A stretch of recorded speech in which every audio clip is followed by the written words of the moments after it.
No. I'm just talking about like other in niggas, general? period. Like in general, like yeah. Okay. Yeah, that's funny.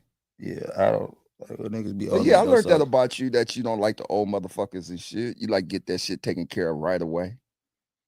You know, so that's why, you know, Yeah, I'm gonna hold this one on deck. ain't gonna be too long. Man, I'm telling you right now. Might come over with another bet and you know, hey, and do like that double or nothing shit. You know how you got double it or nothing or shit. Double or nothing. Yeah. Puffy get on. You know Puffy coming back. They gonna get him again. That's how it works. They don't let. We can't. Okay, he's on now. I got trapped now. What happened? Oh, I got you on. You're on the lunch hour now. What's going My nigga sound super high. Somebody say you sound like you way up in the clouds. I don't know if this was a good idea because it is the 4th of July. All right, talk to you a sec. I mean, if y'all want to do it Monday. I didn't know if this was a good idea because it was the 4th of July, but King, for some reason, I think King is just starting to enjoy the light. Glasses with the ambush. No. You said, yeah, thank you for the ambush. Yeah, he just ambushed I'm out here me. saying ridiculous stuff. Go ahead. King idea. It's my thank you. It's my idea, sure. Okay. I just agree. No, this was your idea. I was down to do it on Friday. This was your idea. This is Friday. That's what he's saying. He's saying you was saying. Yeah, I was down to do it on Friday. But I was thinking like 2:00, maybe, you know, a little later on where everybody's probably at the barbecue. This how I know it was your idea, King, because when G called me, he don't never be like, whatever. It's kind of, you know, it's up to y'all. That's what he was saying to me. And that's why I knew it was your idea. Because he was like, we don't gotta do it. And then he was like, King want to do it. In my defense, as I'm an attorney, nigga, this started yesterday with yesterday's show, debating about what we was gonna do Thursday's show. Because we was gonna do Fridays instead of Thursdays. But Trap wanted to do Thursday, so we did Thursdays, and you could make it to Friday. So we said, okay, Friday. That's not quite what happened. Well, how did it happen, sir? What happened was we agreed to do Thursday because we understood Friday was a holiday. Well, I wasn't here on that agreement. Now we. Yeah, I wasn't here on that agreement. Him and Trap. Yeah, I wasn't here on that agreement. I talked to Coach because he said it was the 4th. He said he talked to you. Yeah, but he said it was the 4th. and then so he was like, yeah, whatever, but it is the 4th of July. And then King was like, well, no, we can make it a barbecue. Yeah. We can just make it a barbecue. I'm like, King, I don't know if people are gonna be sitting on their phones and on their computers and watching a program on the 4th of July. I want them to have big screen out there watching. That's it's the light. You want to be on people's TV screens, so you're not even counting, thinking to yourself, is people gonna watch me on the 4th of July? King, you want to be working on the 4th? Yeah. You think you big screen worthy? King want to be on TV. I'm about to be movie screen worthy, fucking with glasses. What the fuck you mean? You about to turn me into an actor? What the fuck? King, you know what? He creates. I'm gonna be honest with you. You would be a good actor too. Oh Jesus! No, I'm dead serious. I seen you in that video when they was making that video and shit, man. Hey, I don't know what you're talking about. Dude, you did all that, man. You was out there ad-libbing, freestyling. I was like, let the King go. Boy, dope. Yeah. He looked like an attorney too. Yeah. That nigga whoop my ass if I fuck up. You know? Actually, I did better. Why you make glasses come across like some kind of like Nick, that shit. He's a bully to me. What's funny is y'all all do me like that. People really think I'm just this unrational. So, Coach, do you like that too? Person. Yes. Okay, good. Coach be like about to fight me. So I'm like, you know what I'm saying. You know what I'm saying. You know what I be saying when I'm trying to make a point. I'm like, don't get me mad. He's like, nigga, what you mean don't get you mad? You know what type of mad that I'm nigga trying to mad. fight me. He been trying to fight me. I didn't say I'm going to fight. I'm saying, why y'all making me upset when y'all know what I'm talking about? Hey. My shit be frustrated because I be like, why y'all fucking tormenting me?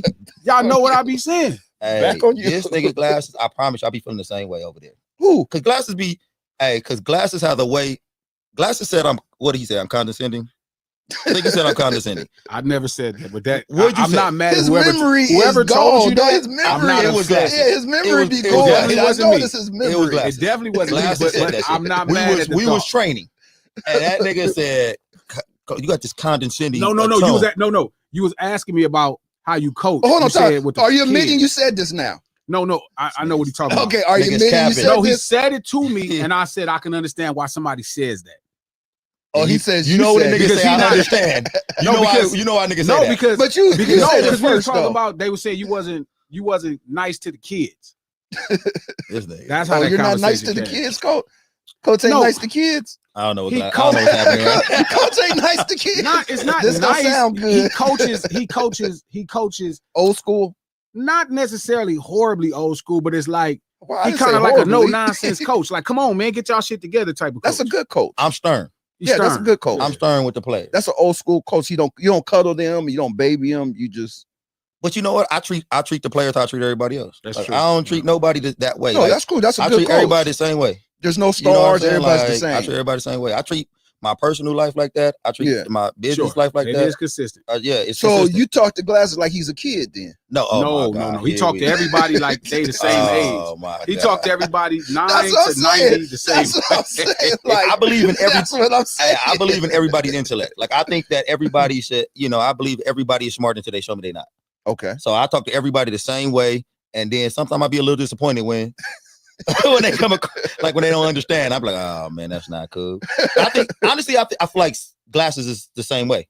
I really feel that way. Problem. Yeah. I really feel the same. I really feel the that same you way guys give people, and I feel like that's why we butt heads sometimes. Yeah. Because we're kind of a lot alike. So we kind of butt heads every blue moon. But Glasses is talking crazy. I've never.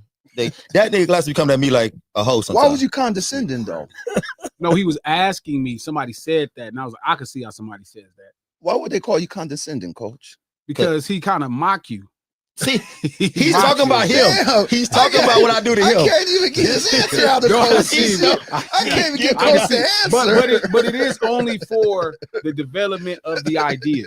It is only for the development of the idea. Because all this shit is what he's thinking. No, that's why. As soon as he said, I totally disagree. I can see why somebody think you condescend. Look, yeah, Coach, I got it. He got the reasons and everything. Exactly. He jumped on that reason so fast. He said because, the nigga be mocking you and making you feel like no. It's perfect for somebody my age, but I can see how somebody 15 could be looking crazy. That's true. I can see that. I can see how because what do you say to a 50-year-old that would make him look crazy then? Nothing. I would be saying the same thing he would say to somebody 60. This ain't got all these answers. But think about because I know, don't he? No, think about it's not an answer. Coach, and no, I understand. Because when he asked me, I understood. Because if you talk to somebody 10 the way you talk to somebody 40, it's gonna probably be crazy. No, I understand that concept. Yeah. I understand that understanding. But Coach says he talks to 15-year-olds like they 15. He talks to everybody the same. I talk to everybody the same. I talk to everybody. You might be right, Glasses. If he's talking to a 50-year-old like he's talking to a 60-year-old, there is a problem. When he be coaching the kids, I'll be like, that's the shit he say to me. There is a problem. Yeah, there's a problem. It's not a problem. Oh, there is. I don't know if it's a problem. I wouldn't say it's a problem. Yes. I would have to say so. I don't think people talk to. Is you traumatizing grown the enough kids, in the Coach? first place? Some of them. See, it's a problem. No, because if he's traumatizing I think kids, y'all all it's a understand problem. that kids they don't make them like they used to. No, I agree. These kids ain't raised the same. They soft and all anything that. is trauma to these kids. Facts. Change shirts and skins. Oh my God! I gotta take off my shirt. I gotta take off my shirt. No, you have to see my chest. Oh, you witnessed that, huh, Glasses? I got tits. No, if you don't put a bra on and get up out here. And that's his thing. He like that coach from that. What's that coach from that? Billy Bob Thornton. Billy Bob Thornton. Remember that coach movie? Yeah. Oh, he's talking about Bad News Bears. No, the basketball one where he dated the dude's mom and shit. Oh, what was that? He was a wrestler. He was a wrestler. Mom. Remember, he was a wrestler. Yes, I know exactly what y'all talking about. He was a wrestler. That movie was hilarious, actually. What was that movie? I forgot the movie now. Woodchuck. Wood. Yep, something like that. Woodchuck, something like that. Mr. Woodchuck. Mr. Woodchuck. Something like that. Exactly. No Silly's Law, the lunch hour. Every Monday, Wednesday, and Friday, even on holidays. I can't believe it. What? I declared it wasn't no holidays for me in 2025. I got too much work to do. And I declared it years ago. Yeah. What about you, Coach? I declared it years ago, too. Like, if it wasn't for other people, I would do everything on holidays. I wouldn't matter. I'd have my kids practicing on Christmas. There it is. So no Silly's Law, the lunch hour, Monday, Wednesday, and Friday, noon, Pacific Standard Time, even on holidays. They can count on us. It's 112 people. You feel me? We gonna rock it like it's everybody here. If you on YouTube, hey, like this post, please. Like this video. Click especially the for screen King twice. Please like it for King. Yeah, please like if it. If you're on me. Twitter, retweet this link. If you're on Facebook, share this post. We do this stream to support the No Ceilings podcast. Drops every Tuesday. Just dropped a great episode, conversations, concepts, and critiques on hip hop. It's available on Apple Podcasts, iHeart Podcasts, or anywhere you get your podcast from. No Ceilings Podcast, executive produced by Charlamagne the God, the Black Effect Podcast Network, and iHeart. We're going to get this thing started. IDR, 4th of July is not our holiday. It's funny you said that, IDR, because you didn't kick it off. Shout out to Fats. Thank you for moderating Fats. Squish, I know Squish somewhere around here. No Cub, what's up with y'all, man? What's happening, dog? Tree, no days off. Facts. That part right there. But out of these ideas that I want to talk about, he kicked it off. Shout out to IDR for that. Thank you, my brother. Cooking up early this morning. Mark Batson, who works with Dr. Dre, one of the dopest producers, an incredible musician, and just an overall ill brother, made a post about 5 hours ago on Twitter. What up, Queen? And it triggered me. I could use these little young people words. It triggered me. I think Mark Batson was gaslighting me. Wow. Two words. Yeah, that's 2 words now. Trigger and gaslight. We need Trav to tell you how to lose gas. He's a gaslighter. I don't know how you said Travis the gaslighter. I don't know how y'all trauma people use these words, but for sure this was gaslighting me. Trav used gaslight a lot. Or traumatized me. But he was specifically talking to you? No. He didn't have nothing. He didn't even think about me when he posted this, but it felt like it's shit he was. Anyway. He took a person though, huh? Yeah. He triggered him. He said triggered me. It triggered him. So Mark Batson's tweets. So check it out on Mark Batson Music. Mark Batson's amazing. Mark Batson, Batson, really dope producer. Yeah, he's dope. So he said on April 3rd, 1965, 15,000 battle-hardened black men with rifles joined with their white counterparts and fellow soldiers, marched into the Confederate capital of Richmond, Virginia, after a series of fiery battles and placed the American flag there. They liberated 500,000 enslaved peoples in one day. They fought side by side with their brothers to become proud Americans. With love for this new country they built with their blood, sweat, and tears. They are God's soldiers and were a divine force in making the Constitution real for all Americans. Salute to them and salute to the independence they brought to America. Happy 4th. God's Soldiers premieres in 2026. It's been a true honor to tell their story. The love that I feel, the love for my country, the land that we rose, the life we chose, I pledge to America forever on. That triggered me. He said 19 or 1865. Ruff, what up? I'm Coach. He said 1865. 1865. April 3rd. Okay, so is this where they went to Texas or something? Is that what they're trying to claim? I don't know. They made a movie. So why did that trigger you, Glasses? The love that I feel, the love for my country, the land that we rose, the life we chose, I pledge to America forever on. Okay, the life we chose. Are you continuing reading that right now? That was more. It was more to read? I just repeated the last thing you said. Okay, if that's the part that triggered you, right? The whole post triggered me. When people keep calling this place our country, is weird to me. So that triggers you.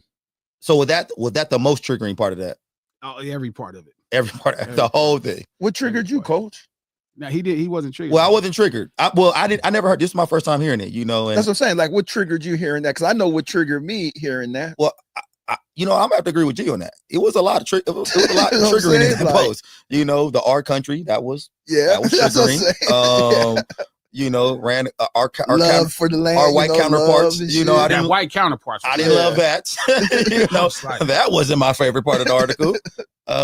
It was all slightly triggering. I'm gonna be honest with you. So this is a producer that represents hip hop. Yeah, one of the dopest brothers too. But his mindset is this right here. Well, it's not just that, right? It's like, is he for the black culture or is he for the American culture? Because I'm starting to see that they're trying to blend everything into American culture and take away the individual cultures. Well, I think that's pretty much always been the consistent truth that we don't want to accept, right? That hip hop very much would be American culture to some degree, street urban culture. That's how it starts. I can see that. Uniquely making it a race. I always tell Coach this: you really can't have black culture to no real degree or white culture because it's pretty individuals of land. There you go. Yeah, I know. It's kind of. I'm not gonna argue on 4th of July on a holiday though. Yeah, you ain't gonna get me into that. Yeah, I'm saying just the idea of it is, if you call spaghetti white culture, it's probably disrespectful to Northern Italians. If you call tacos white culture, it's probably disrespectful to Mexican people. Or tacos white culture. Why are we gonna call it that? I'm just saying. It's because other than that, you couldn't call it Mexican. So you culture. think I'm disrespectful? You think but there's a bunch of black people that feel disrespected when I say hip hop is black culture? No, they love it. Okay, I'll just. But it's usually people who don't have nothing to do with like hip hop.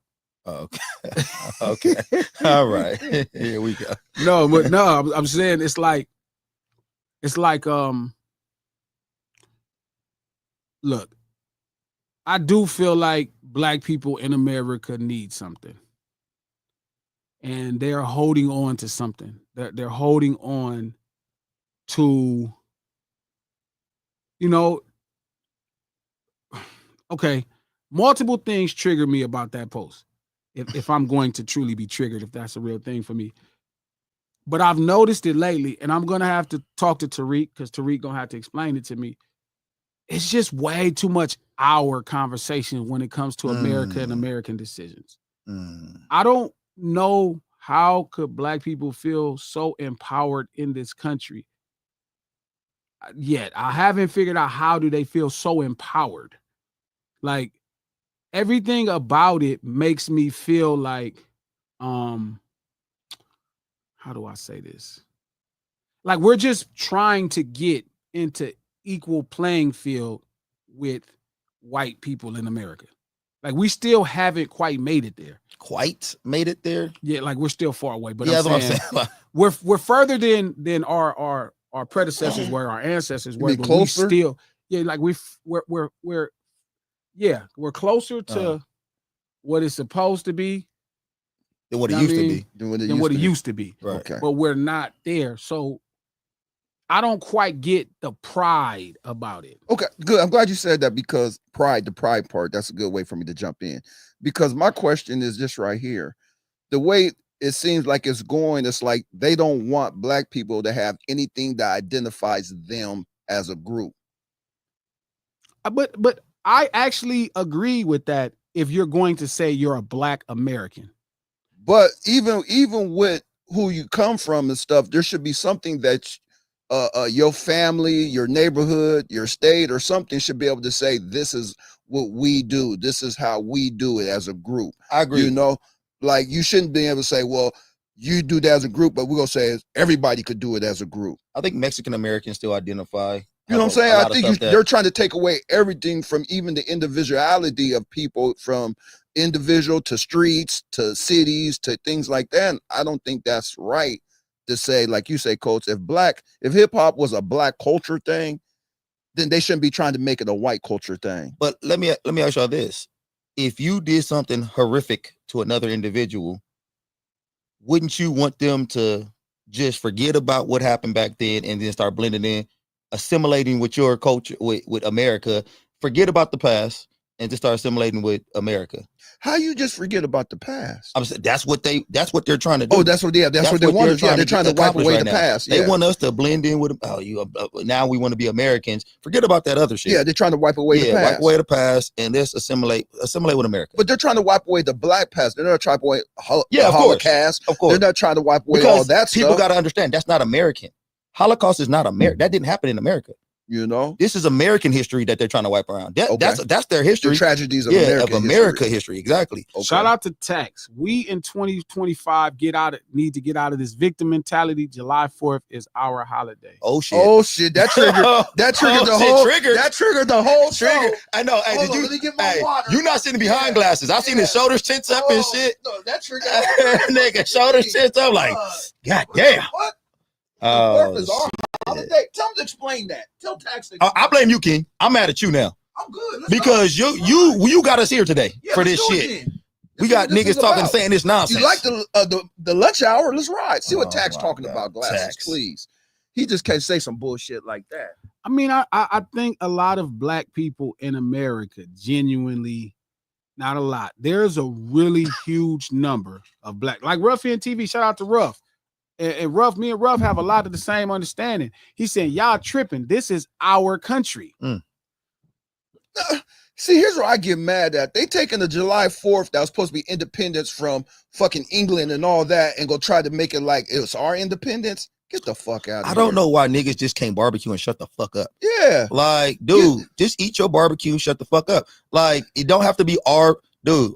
Take your day off, eat your barbecue, and be quiet. Like, stop signing be with these dude. But so if this was our country, I'm just going this real quick. If this was our country, hold on, let me add one more thing. Go ahead. Keep that line right there. Go ahead. Tax said, we as a race just find something to be mad at. Ooh, go ahead. He said it. Hey, a little more gasoline. Go. Like, go ahead, coach. No, I just have a question. Because for people who say this is our country, why everything that supposedly stitch the values of our country together don't have nothing to do with black people, like the Constitution. So, like, the Constitution is supposed to be the moral fiber of our country, and that ain't got one black person to have shit to do with that. So how is this our country? Couple niggas was writing it down. They was telling them, write this down, nigga. Write this down, N-word. No, not just that. A couple niggas was acting white.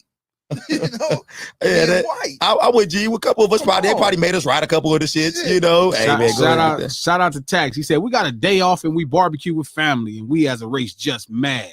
So he sold. Y'all got it, bro. I can't. Oh man, he sold off for a day off. That boy taxed the house in. Yeah, he sold out for a day off. I'm saying that was that. Well, I'm not gonna say he house in, but he got the house in mentality. Is a young, probably Tax. How old are you, brother? To make sure when you get a minute. Welcome to the lunch table, bro.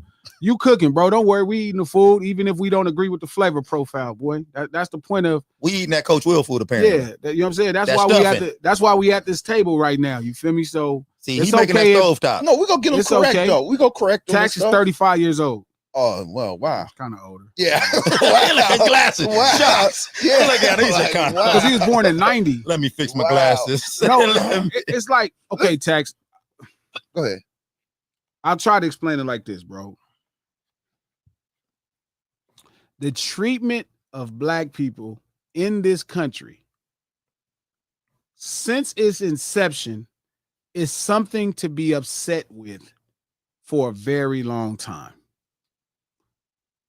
I agree. And this is another thing I want to add. I want to piggyback off of what Glasser said. Tax.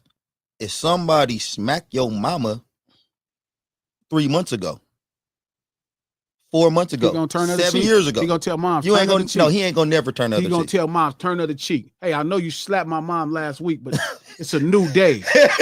But see, that's my point. He is not gonna say that. He gonna be. Hey, that's the nigga who smacked my mother. Man, like there. Hey, I'm kind of in the middle. Imagine if somebody smacked your mom for just 300 days every day.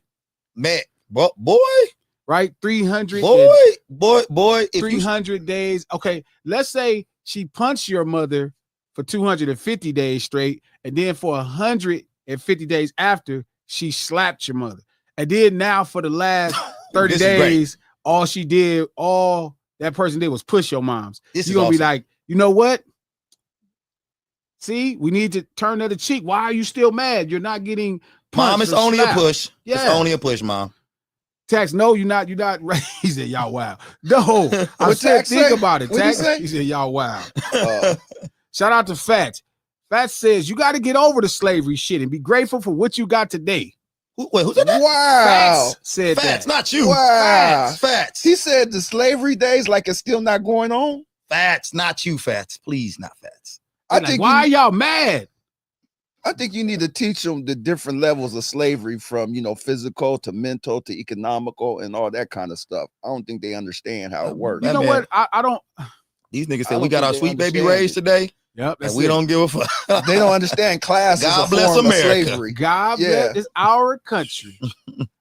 That barbecue must be delicious. It's okay, Tax. I'm giving you a comparison, Tax. We're serious. Like 300 days is a little less than a year. So imagine someone slapped your mother. No, someone punched your mother for 250 days straight in the face every day. Tax, this is what we telling you. For 250 days, and this is only days. What this color ain't is years. Tax? Tax, right? 250 days. He's white. They punched your mother in the face, Tax. And then after those 250 days of they punching your mother in the face, Tax. On coach. 100 days after that, you hear I'm talking, right? You just gonna just be talking over me. Right? It's only one mic and feed. It's 100 days, Tax. He said he's a brother. There's 100 days, right? He's slapping your mother. So he ain't punching your mother. He's slapping your mother for 100 days, right? Right now, right? So that's 350 days of this person assaulting your mother. And now, right, we're in the last 50 to 60 days. And some days, this person slaps your mother. Some days, they may even punch your mother. They're not slapping her every day. They're not punching her every day, but it's happening. And then now, so that's 410 days total, right? 410 days total. And now on 400 and the 411th day, you're like, you know what, moms, life ain't that bad. This is our partner. This dude who been slapping you and punching you. He our peoples. And we together. We humans. That's what it is, Tax. And he brought us an apple pie. Yes. All is forgiven. Yeah, all forgiven. Yeah, Dutch apple pie. All forgiven. All forgiven. He's right now.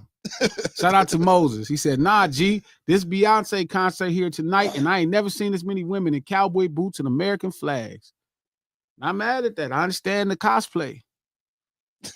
I get it. Shout out to Fats. What's the difference between watching Pops beat on Mom's 365 days, might have slapped her, might have kicked her? If you watch your father kick your mom ass for 365 days and you cool with him, something is wrong with you. I couldn't bump into my any of my child's baby mama. I mean, any of my baby mama. Like I couldn't bump into it without one of my sons being looking at me weird. Yeah, like they can whoop you, and you like what? Yeah, like come on, bro. Like, so right Fats, that's a good point. That's what we saying. Like, could you be cool with your father if you watch your father kick your mom ass for 365 days, and then the 370th day he barbecued and make everything good? Like, maybe I think that is the problem. Maybe y'all kind of conditioned to identify with it and think it's okay or it makes sense to you. That's what I'm saying, Tax. Like, I think it's more or less kind of y'all problem where y'all kind of don't see it that way. I would like to know if Tax and Tax said, I love our country. I'm sorry, fellas. So when you ask him. Oh, no. I'm saying, and so number one, America, I like the ideal of America. I love the ideal of America. I love what America's supposed to be. It's just not what it's supposed to be. Like all that shit they read off in the Constitution and that's what it's supposed to be. And then it's what it's supposed to be. I'm saying, you know, at least how it feels. Exactly. I mean, it's right. G is right. G is right. It is what it's supposed to be. But I think what black people, when they hear these words and in their mind, they imagine, it's me. Like, yeah. It's just not you, my bro. That's not you. It's just not you. And if it was that though, hey man, I'd be hook, line, and sinker like you guys. Yeah. But I do want to know from what's my man name? Tax and from Fats. Do they think everything is fine now? Like, do they think we have equality in America right now? Also, that's a good question, Tax. Also, that's a good question. Go ahead. I'm sorry. Another question to add on to that. What do Tax love about this country? He said, I love this country. What does he love about this country? That's a great question. So do you like, what do you love about this country, Tax, as a black man? Not as, hey, you get the benefit off of what white people, you know, bring to this country, but what do you love about this country as a black man here? What do you love about this country as a black man here? Well, does he identify as a black man or just a brother? Sure, as a brother, whatever. Like, what do you love? There's two different identifications when you say brother and then black man. Why not? Yeah. No, I guess I'm not mad. I get what you're saying. Brother means you would have to recognize as part of a family. Black just means you just understand your skin tone. Yeah, you see what I'm saying? And let me clear this up, guys. I don't got 10 baby mamas. I said that. Somebody said that. No, I just thought about this shit in my head. I was like, I came across like I got 10 children, 10 baby mamas. Right. I love the security of our military. Oh, Jesus. Okay, what about the equality part? This is what he loved, the military of America. That's a fair question, Tax. Do you feel like a black man is equal in this country? You feel like a black man gets equal treatment in this country? That's a really good question. Shout out to Queen Lady Act TV. I will say the life I've lived and accolades I've accomplished, my grandmas wouldn't have believed because they died in 1992. So we came a very long way. I totally agree with that. We definitely have came a long way. It's just, but do you know what we had to do? We have even a longer way to go. That's the crazy part. Like, we have so far to go just to be equal. And we did not get here with some of these mindsets. Shout out to Queen Lady Act TV. Glasses, this country has came a long way. Okay, let's say it's like a football and you start at the 1 yard line and you need to go 100 yards to score a touchdown. Right now we've only gained 20 yards. That's it. You still have 80 yards to go. I'm still waiting for my answer on the equality thing. For real. Like, that's a fair question. I'm still waiting. Facts, tax. Do y'all feel like we are, as a brother, as a black man in America, do you feel you are equal to a white man in America? It's Fats black? Because I know it's just say vanilla. Fats is a brother. Okay. All right.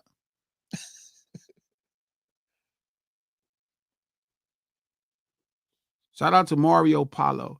I never understood how the black community, I hate that term. I never understood how the black community claims foundational black America, but still suffers from an identity crisis. It's mind-boggling. Facts, tax says I feel equal. So where that nigga live? Like, where he staying? That's the difference. I definitely, shout out to Tree. I saw somebody say we are the most privileged black people on the planet. Wow. I don't want to have to try to put shit in perspective to make myself feel better about my position in the world. Wow. The most privileged. Tax says he feels equal. Wow. So at that point in time, I feel like it's kind of hard to make a dent in it. Yeah. It's like he had never had no trauma with white people. White people just treated him so perfect. Tax says, I don't walk around feeling inferior to nobody. I think that's a conflation of the question. We're not asking you, how do you feel? You see black What's people, your reality? You see white people in this country and how they're treated, and you being a black person in this country, are you treated equally as your white counterparts? Yeah, what's your reality? What's your reality? What's the reality of your situation? Not how you feel. Hey, Sherry. Happy 4th of July to you as well. Hey, Sherry. Shit. Ruffian TV. Us blacks in America are the most powerful people in the world. We have the power to be the lowest and yet rise to the top. Influence the world with our art, speech, and swag. We took this country. We took it? They think we run this country? That's deep. How we take this country? So the only problem, Ruffian, is I don't think you've ever ran anything if you think we took something here. Yeah, like that's the only thing, Ruff. And you know I fuck with you, bro. When you be cooking, I be grubbing on that shit. You be having some shit, but if you think we took this country or we have right or say in this country, man, I don't know if you've ever taken anything before. Nobody watched the Diddy trial to show that we don't do nothing. We have no control of nothing. When they say this kind of stuff, I'm just wondering, do they have any examples of why they feel like we've taken the country over? He said the army. Like, the one dude said the army. No, like, but no, I'm saying we, the black people, why we've taken the country over. I'm just trying to say, well, like, do they go by financial? Because, you know, if they go by that, they can't give us a group of examples on that. How do they go by power in the country? They can't give us a lot of examples on that. I'm just trying to see what are the examples you can give me by we've taken this country over, because power and money runs the country.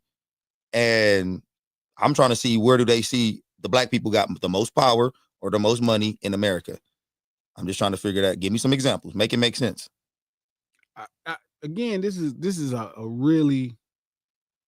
It's funny because Squish is not here. Like, I'll be telling Squish that y'all really do not believe in racism anymore, and Squish does not believe me. I'll be like, Squish, black people today do not believe in racism. For them, racism is disappearing every day. It's hard to believe because I see that stuff today as I go through a day and stuff. I can see it. Like, it's crazy how you're not tuned to it, how you can't see the subtleness. Maybe it's too subtle for people. You know what I'm saying? Maybe they need to be called names outright, but the subtle, you know, racism, they don't understand it. Fatima, what's the deal? Happy 4th. I hope y'all queuing up. I'm gonna throw some stuff on the grill just for King. Make sure you got some barbecue today. You hear that? Not you, Coach. No, Coach got he can. If Coach wants something, it's cool. Not you, Coach. You heard what he said, man. Shout out to Tax. The how Jays he have made the me most feel. power and less of them, and they control our country. Partially, but you are. But how could you? Okay, shout out to Queen Lady A. Racism is real, but those of us with power get by and get passes. No, no, you don't. No, that's a lie. No, Queen. That is a lie.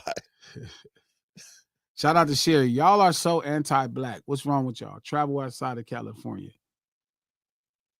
Who's Hey, talking to? you know what? That's a good question. Hey, so it's Fats and Tax. Are they from California? No. Oh, that's crazy then. No. I was just about to say Californian black people are the most unruly, and maybe I could understand a black dude from California maybe having some of these perspectives because, like I said, black people black people in California that were born and raised in California don't really understand the depth of racism sometimes. But you think so? Yeah, they man. don't. It's in California? Nah, not in California, man. Tax California. says I'm in Red, Florida. Oh, that's Oh, him okay. and Sherry think the same. Oh, okay. Yeah. All right. That makes Florida. sense. There we go. Yeah. Well, because people in the South have been conditioned to be treated less and feel like that's still their equal. No disrespect, Tax. I know it sounds disrespectful, but it's not. Like, y'all can take white people being overtly racist and think that's American and feel cool with it, like y'all equal or we still sharing the same space. It's almost unbelievable how y'all see things. Like it's a different type of no, Tax. This is true. Like I got homies in the South and homies in the Midwest that live in neighborhoods where the Confederate flags are, and they like, man, them flags ain't bothering nobody. They really say that. Yeah, for sure. You know what I mean? Y'all are kind of conditioned with the no, Tax. I'm not joking. I swear to God, I'm not laughing, bro. Like certain things that like a lot of us wouldn't stand for, y'all kind of are more conditioned to it. Like it's not a big deal to y'all. Racism, honestly, Tax is not a big deal to y'all. Facts. It's not. Y'all think it's as American as the flag. Yes. So that's why you could be as prideful in America. You kind of, it's like you kind of used to it. Yeah, they've been conditioned. It's never changed down there. They have been conditioned in the same. South to accept racism. And I told y'all the story about my dad when he was helped with the car. When he moved to California, he became a rebellious motherfucker. Like he started seeing how all the other black dudes out here. He's like, wait a minute here, we ain't got. We don't shut that shit. Ain't no massa, ain't no sauce, ain't no. It was just a different ball game. Them dudes in the South are conditioned to still accept have that racism. Slave mentality. I call it in the South. Let's just call it like it is. And I'm not saying all of them, but a lot of them, especially older black people. Yeah. Okay, now I'm gonna have to come to the defense of older black people. I'm just saying, but you're not from the South though, man. You from Washington. No, I don't. Yeah, you unruly. Like, it's no acceptable. It's no acceptable version, right, of racism and discrimination, Queen. Like there is none, zero. There is not a soul. There's not a soul version of racism or any of those things that is acceptable. None. So yeah, if you from shout out to Miss Tia. She makes a good point. We're not conditioned. We just don't let it bother us. Miss Tia, with all due respect, that's what the definition of conditioning is. That's what that means. Yeah, no, like I'm not joking. I'm not ragging. I'm not talking shit. I swear on Olivia's soul, my mother's soul. I swear to God, that's what conditioning is. When maybe I'm being condescending. Those things, I'm not being condescending. I said me. Really? Hold on. I said maybe I'm coming across condescending. Hey, last one being serious. I'm so fucking serious. He's dead serious. Like if you see a Confederate flag, you're like, that ain't nothing. If I see a Confederate flag, my whole mind and brain goes red. It's a fight. It's an argument. Tyson Garcia, Lil Jon, Ludacris, some other rap. We was mad about that.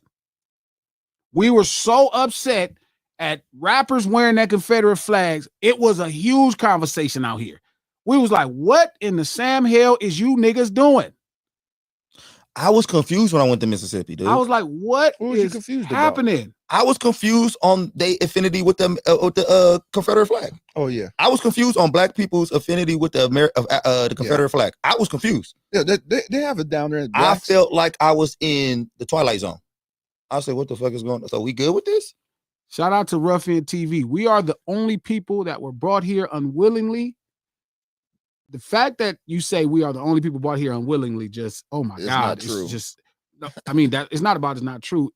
Unwillingly is just such a special word to use. It is kind of true. It's just, but I see what you said about unwilling. That's such a weird word. I get that word. And people are scared of us.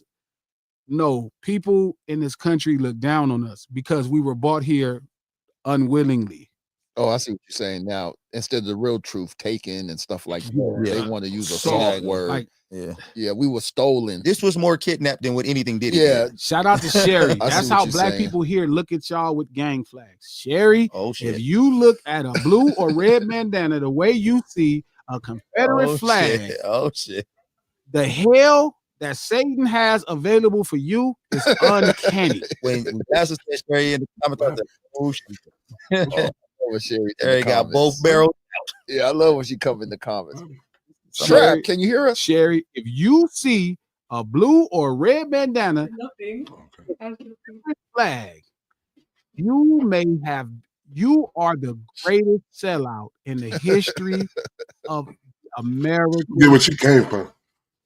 Forget where she came from. You have but it's not she didn't forget where she came from. She don't know it. She don't know the history of the Confederate flag nor the history of a blue or red bandana. She has zero history of both. Sherry did grow up in Compton, but Sherry didn't grow up playing with the locals. She couldn't play with all the rest of everybody else. That's why I was getting ready to ask you this question. So she had to get some part of something living in Compton, right? Like she couldn't have missed it like this. Her brothers. Something like going to the store, to school, or something.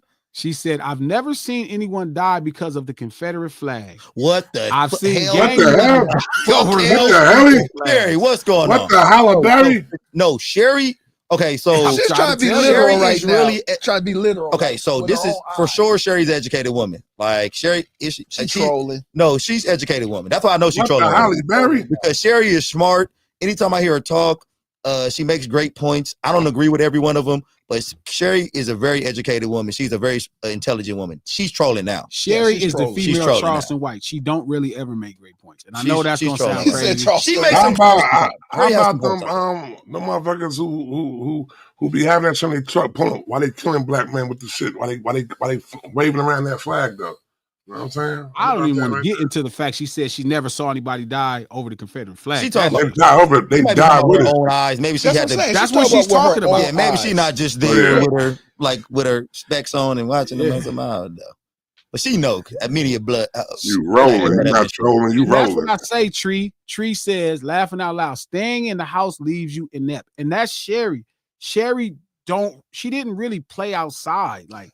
I got another question for you, Glasses. Yeah. In California stuff, was there a lot of like white and black fights? Like in Washington, we'll fight the white people all the time and like gang fights, like fighting. So we grew up not liking each other. Is it like that in California with white people? Sherry, you've never seen anybody get shot over a flag in your life. You've only heard about something that happened. You don't quite understand why anybody got shot. Sherry's seen plenty of black people die over the American flag. That's what I'm saying. But you guys fuck the Confederate flag. It seems like white people never done nothing to nobody else. Do anything to these people that's on there. That's what we saying, Fatima. You have to be conditioned. Like I said, it's for real. When you see it so often and it doesn't bother you, it's because of conditioning. Like you're conditioned to be okay with symbols of your degradation, like you're okay. Like to see someone not be offended by the Dixie flag. Shout out to Tex. Sherry making a good point. We take out each other and we blaming the other race. Yikes. Wowzers. What is happening? I blame you, King. No, King. But see, I should be eating apple pie right now. Yep. This is some crazy shit. This ain't apple pie. This is America talking. This ain't apple pie. That was actually not bad. Crazy. That was good. That was good. That was good. That was good right there. Yeah, that was actually not bad. That was pretty good. This is a really okay. Oh my God. What they say? I don't even want to hear it. He couldn't even read the shit. Like, oh my God. Who was it? No, I'm not conditioned in gang culture. This Sherry still? The thing is, you have to understand what makes gang banging is an outlaw. It's against the law. So you go to prison, right? You go to prison for hurting someone else, right? If you hurt someone else in a conflict between communities, right? The above, right? You go to prison. This was a legal thing to kill you. It was legal. There was no punishment, which is kind of what people are arguing about currently. The ability to kill you. Like some of these rhetorics are like black on black crime talking points. The reason black on black crime is not a real talking point is because you go to jail if you commit a crime against a black person. White on black crimes are rooted, right, in the fact you can hurt a brother because of race and don't get in trouble with the law. Shout out to I Am Miss Tia. Not really, Malone. Stop letting it control you. We think different. It's not about control. It's like Miss Tia, if somebody calls you out your name, yes, you don't have to let words control you, but most humans demand a respect. Shout out to Tyson Garcia. Glasses, you talk about gang culture like it's a badge of honor. No, it's just my cultural upbringing. It's not a badge of honor. There's no honor in it. It doesn't matter to your existence. I wouldn't say it don't have no honor in it. I'm not looking for honor because then I would be worried about how you feel about it or other people, right? It's my community, my friends, and my family. We stood up for each other. We're not looking for anything. Shout out to Sherry. Tyson, I've never seen a Confederate flag associated with a drive-by. Wow, that's interesting. Nah. They ain't in the South then. Well, I don't know if it's a drive-by. You got to be worried about a Confederate flag is associated with drag bys. Man, exactly. Drag bys. Exactly. Drag. I'm with you, Trap. Drag bys. Drag bys. You ain't. Man. Yeah, exactly. I'm speechless. I'm gonna be honest with you. I'm actually. It's like they don't watch news. I got to this topic. They don't watch nothing. Well, again, man, sometimes it's a traditional standard when people speak with ignorance. Like this is the problem when you're really a gang member and everybody's assuming what being a gang member is. But truly, I actually know exactly what the Confederate flag is about. I actually know the history. I know things that have happened in the name of it. And I didn't get my information from a film that Dennis Hopper made, or I didn't get it from sitting in the house imagining what's happening outside. Just saying. So it's weird, but Tax, look, if you feel like you are treated as equal as a white man in this country, again, I told Squish that black people was going to start thinking they were white people. White people have a really great way of showing you are not white. Keep on living. Keep on living. You say it's gonna come eventually. It's gonna come. You're gonna realize real fast you are not as American as you think. You are not. And they 1 second away from making a rule that would probably send us back to Africa. Deported. Yeah, I was getting ready to say that too. It's the crazy part. Crazy. Second away. Before we got to this long conversation, which has ruined my 4th of July because I was gonna barbecue. How did it ruin your 4th of July? Tax says, I love this country. I have no complaints about it. Until you do. Like I'm saying, people who love the country until they have, it's gonna come up. You know, something gonna happen to a family member, or like with all these people who voted for Trump. And I'm not saying if you like Trump or dislike Trump, but a lot of people who voted for Trump, now they coming back talking about, oh, they got my family member and they taking them to, and now they like, maybe I shouldn't have done this. Maybe I shouldn't have. I made the wrong choice. Maybe I made the wrong choice. Okay. I didn't think it was going to that shit work, man. Like people who don't give a fuck about shit. And to me, what I'm hearing from these guys are real selfish point of views. Like everything they saying is about them. I this, I that. They don't give a fuck about anybody else struggling, anybody else having problems, anybody, because they probably got a half decent life in America. America's fine. But what about the millions and millions of other black people who struggling? And then how did we they always talk about where they're at now in America. They had to get here off of the hard work of some other of their ancestors' backs who did not think like you. None of these guys thought like you guys. If they would have thought like you, we would still be in imagine if Martin Luther King was like, hey, you know what? Everything is good. I'm up. Yes. I'm not a victim. I have a church. I'm rich. I come from a good family. What speech is that? Like, give me the speech where Martin Luther King said, we all good, guys. Hey, let's go back and work. Like, let's get back to master's side. Like, what speech is this? I could have swore that dude did not say, you know what, pull yourself up by your bootstraps. Yeah. But you know what? At the end of the day, I can't argue. I refuse to debate. If you don't think anything is wrong with this country and how it treats people that look like you and related to you, Cassie loved Diddy. Cassie loved Diddy. That was some people into that type of thing. You know what I mean? Some people have that type of relationship to where I don't want to use the term abuse because is it abuse if you want somebody to kick your ass if you like it? It's got to be some type of mental.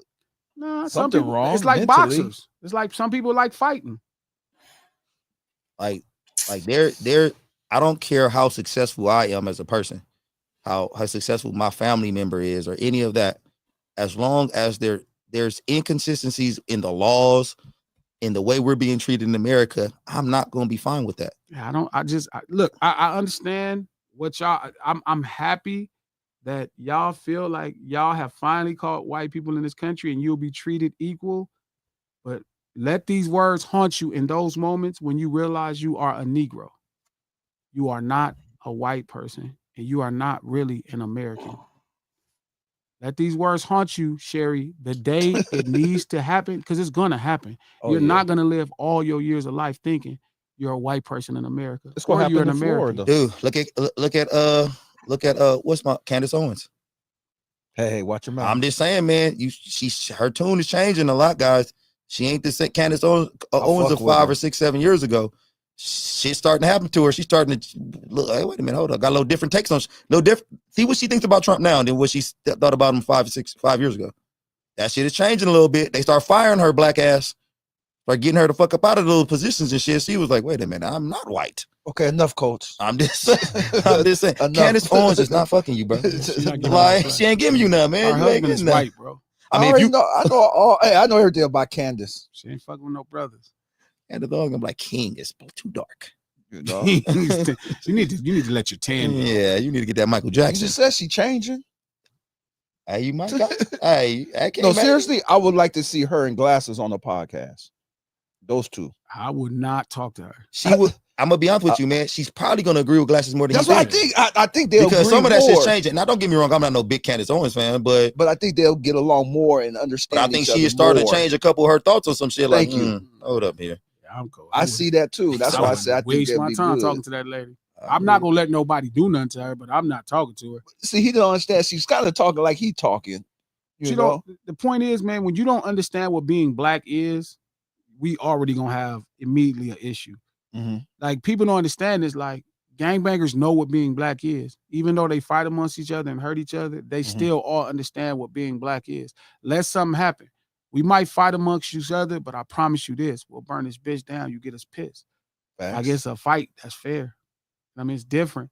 The fight against the Confederacy and white supremacy is not a fair fight. Fight amongst communities are fair. It's true, Tax.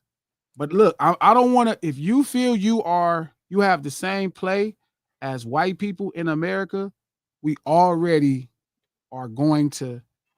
We're gonna already have different points of views, my boy. Like completely different. It's gonna be different. Somebody was telling me yesterday they felt Diddy was going through this because he treated his artists bad. Yeah. And then I heard another conversation with my big homie Demiza, my older homie Demiza, used to run Power 106, a true West Coast staple, one of the smartest people I've ever met in this business. I like that dude. Where he was talking about what's happening in the business with Drake and his lawsuit. So here's another time, right? Because I found myself standing up for black CEOs a lot lately in the music business, right? And as an artist, you huffing and puffing for it. Oh no, I just feel like this is gonna go I'm bad. I'm waiting for him to get there. Yeah, I ain't gonna say shit. I ain't gonna say shit, but I'm just breathing. Let him land. I'm asking. Okay. Where you get that term from, King? What your King and let him land right there? You heard that? Yeah, little This sound like internet. I thought we was doing internet talk. You are. That was on the phone. You right. You right. We ruining King, man. I think. I thought this is my day. One mic. So I'm one of the few people that are under the impression that people like TLC and Mace didn't get robbed. Right? Because they signed record deals when they didn't have money for money. Someone else kind of did a lot of work, right? So like in Mace's situation, for example, he did a deal with Bad Boy where he didn't have a lot of value. He signed a publishing deal for so much money. I think it was high 5 figures, and he signed a record deal for low 6 figures with Bad Boy. It worked out. They did well. He made money. But later on, he came back and was upset he did the same publishing deal for the high 5 figures. He still makes money, right? But he doesn't make nearly the type of money he's supposed to make because he did a publishing deal. So when Mace complains, I really don't see the value in complaining because you did a deal. Shout out to Moses. He says they should have got a lawyer before signing. Lawyers would have told you to do the deal. It's not like you're getting beat because you're ignorant. You don't get beat at all. It's a gamble, right? Like, let's say if Mace gets $90,000 or $150,000 on a publishing deal, he never writes one hit record, and his publishing over the lifetime of his music career grows $17,000. Puffy loses. Let's say if Puffy gives him $150,000 and then he writes hit records, he writes 4 hit records, and then his publishing makes $4 million. Then Puff wins on that gamble. It's all a gamble. It's more artists. 90% of the artists record labels sign and pay, they lose money on. 10% of the business carries 100% of it. So when people say, it's like if you work at McDonald's. Shout out to Sherry. She said all employers exploit their employees. Let's be honest. I don't agree with that. Like if you work at McDonald's, and somebody else designed the burger, right? If somebody else designed the taste of the burger, if somebody else does all that, they go out. Here's a real story. And there's some game maker stuff shared that y'all can hold and use against me later. Like how y'all do. I used to sell PCP for my older homie Pluck. Oh boy. Right? Pluck went to prison for this. He ended up doing a lot of time, like 7 years. We all went to jail fighting cases. Some of the homies went to the feds. But I can say it right now. I used to sell PCP for my older homie Pluck. He had a Sharn spot, right? I remember when I was selling crack was so like rocks were so like cool, but the customer kind of made you feel bad because it was people that you mess with, mothers and fathers, and it put them in a really weird state. You know what I mean? You remember how it used to be like people used to smoke rocks, trap. They used to they almost kind of functioned not at like a standard. It was weird. Like people would spend all their nights pushing baskets, trying to hit licks and get money just to buy a rock. Right? And just to buy a rock. Shout out to Tree. Can't you just change your name and sign another deal with somebody else once you're a celebrity? An artist from Minneapolis did that. Oh, I know you're talking about. And my attorney told me the story where a company kept him in a deal and he was trying to renegotiate, and he got so upset that he changed his name and made it just a symbol. And from that point on, the industry started to say your name and likeness. That artist is Prince, rest in peace. So your likeness now also belongs to a label when you do a label deal for that time period. Prince changed that, really? Yeah, Prince did that. Yeah, he was the reason on that. Damn, I didn't know that. So back up. So I used to sell rocks, and I noticed with rocks, people only had a little bit of money, and it was just like a different base. And I didn't really like how it felt because it was friends, people, mother, and you would notice that. So when I started selling PCP or Sherm or dust, as they call it on the East Coast, it was a different type of thing. Like, it was people that was a little bit more, they were functioning higher. They wasn't fiends. They wasn't spending all their days trying to earn money. These people had jobs, or they were gang members, or they were strippers. It was a little different. Hold on, and the money was strippers different. Strip while they smoking PCP? So who? I don't want no strippers stripping while they smoking PCP. That's kind of It'll be No, the they wasn't slowest stripping dance. while they were stripping. I'm saying okay. they used to smoke PCP. PCP was like pills before pills. Yeah. Yeah. It was more like because it's a psychedelic. Yeah. Like mushrooms. Long story short, so Plug already had a big client base. He already had an established setup. He had opened up a new house. And my homeboys, that's my age, were stealing from Plug. They would bring their own PCP into the spot and sell their own stuff instead of the stuff he would have there. So he has me outside. Now this is 1998, 99, maybe even 2000. Statute of limitations, man, right? I'm just a person to alert the spot when the police is coming. He paid me $350 a week for that. I work 12 hours a day, 6 days a week. And my job would be to sit outside on a car. I could play football. I could do anything I wanted to. I just needed to alert them when the police was driving down the street. Right? Eventually, I make my way into the house. Plug is paying me $500 a week. Now, here's the mathematics on PCP. Here's some real game you can't get from none of these clowns and fake people on the internet and all these fake people in the rap game that don't never really show no drugs. Here's a real D-boy gonna give you some real information. A gallon at that time cost $7,000. A gallon is 128 ounces. At that time, a street ounce, when you sold it wholesale to people, it would go for $100, right? So that's $12,800. In the spot, because he had a client base, he paid the rent, and you had the shelter of protection from the police seeing you, he charged you $300 per ounce. Got it? Keep it up. So now that $300 per ounce goes up to damn near $40,000 a gallon. I'm selling every bit of stick for stick. I'm probably selling every bit of 10 ounces every day. He's paying me $500 a week. I got so good with dipping sticks that I was able to get $350 out of every ounce. So every day I could leave the spot with $250 to $500 extra. So the $500 that I got at the end of the week, and then roughly the $500 I got every day meant I was getting about $3,000 a week. He might have been making, I don't know, $80,000 a week, $70,000 a week. That's not what he's clearing, but that's what he's bringing in. He's probably clearing every bit of $20,000, $30,000 a week. He's paying me $500.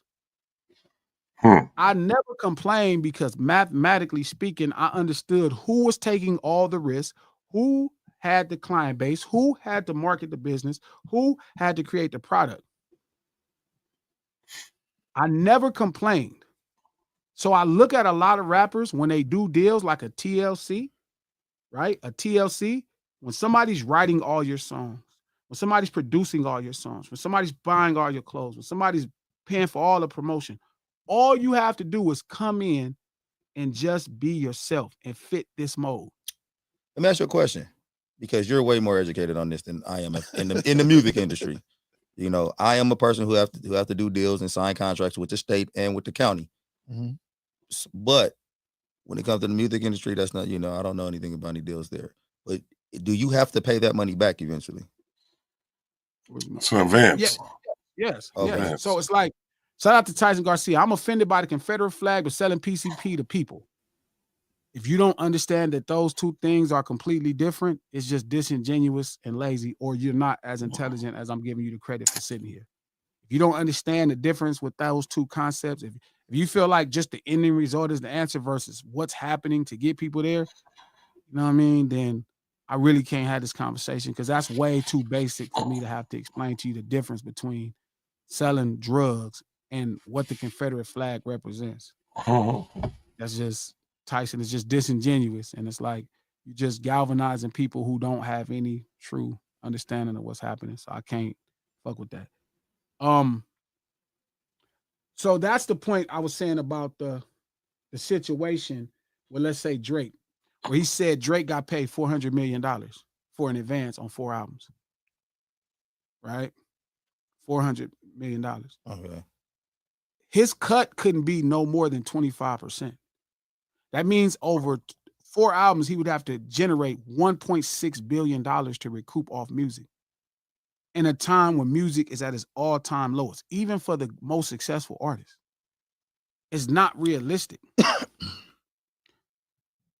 You can't get beat unless somebody does something without telling you they did it. If they steal something from you, you got beat.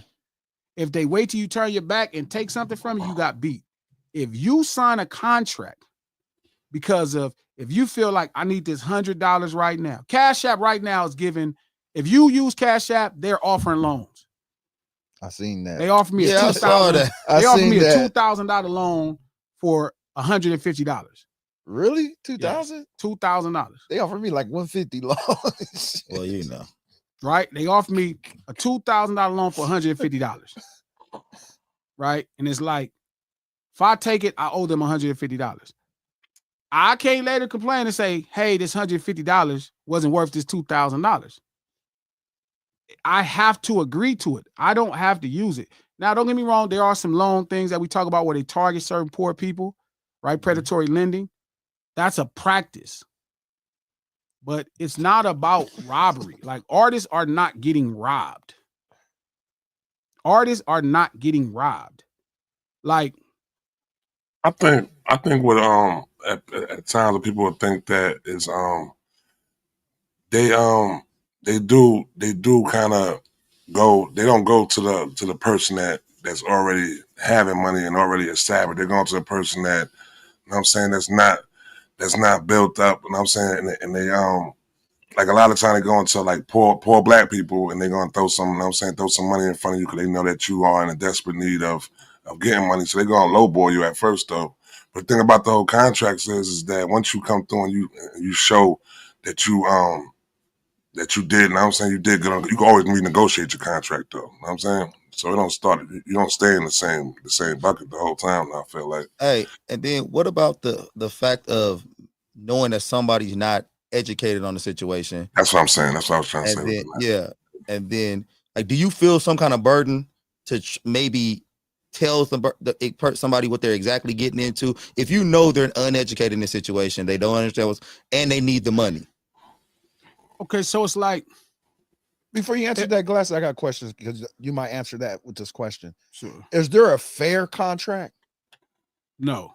See, that's what I'm saying. A fair contract is whatever you sign, but it's like, shout out to Miss Tia. She said, could they be getting overcharged? Okay, let's say, Coach, I'm going to give you $300,000. Okay. Right? You have some talent. You got some talent, right? You develop some talent. You can rap. You was able to rap. Here, Coach, I'm gonna give you $300,000 because I want to do a record deal with you. Here's $300,000. I'm gonna give you $150,000 for your publishing. It's $450,000. You never had a record a day in your life. Mm-hmm. You never made a hit record a day in your life. You don't have anything but a possibility of what you could do. And then I'm going to spend another $1 million with my team, my staff that I employ year round. Mm-hmm. But we're gonna also allocate another $1 million, right, to your program, right, to market you, to advertise you, to promote you, to get you the right publicity, to style you, to fly you around the country so you could sit down in radio interviews. We're gonna even spend money to make your album, another $500,000 to make the album. We're gonna get you the best producers.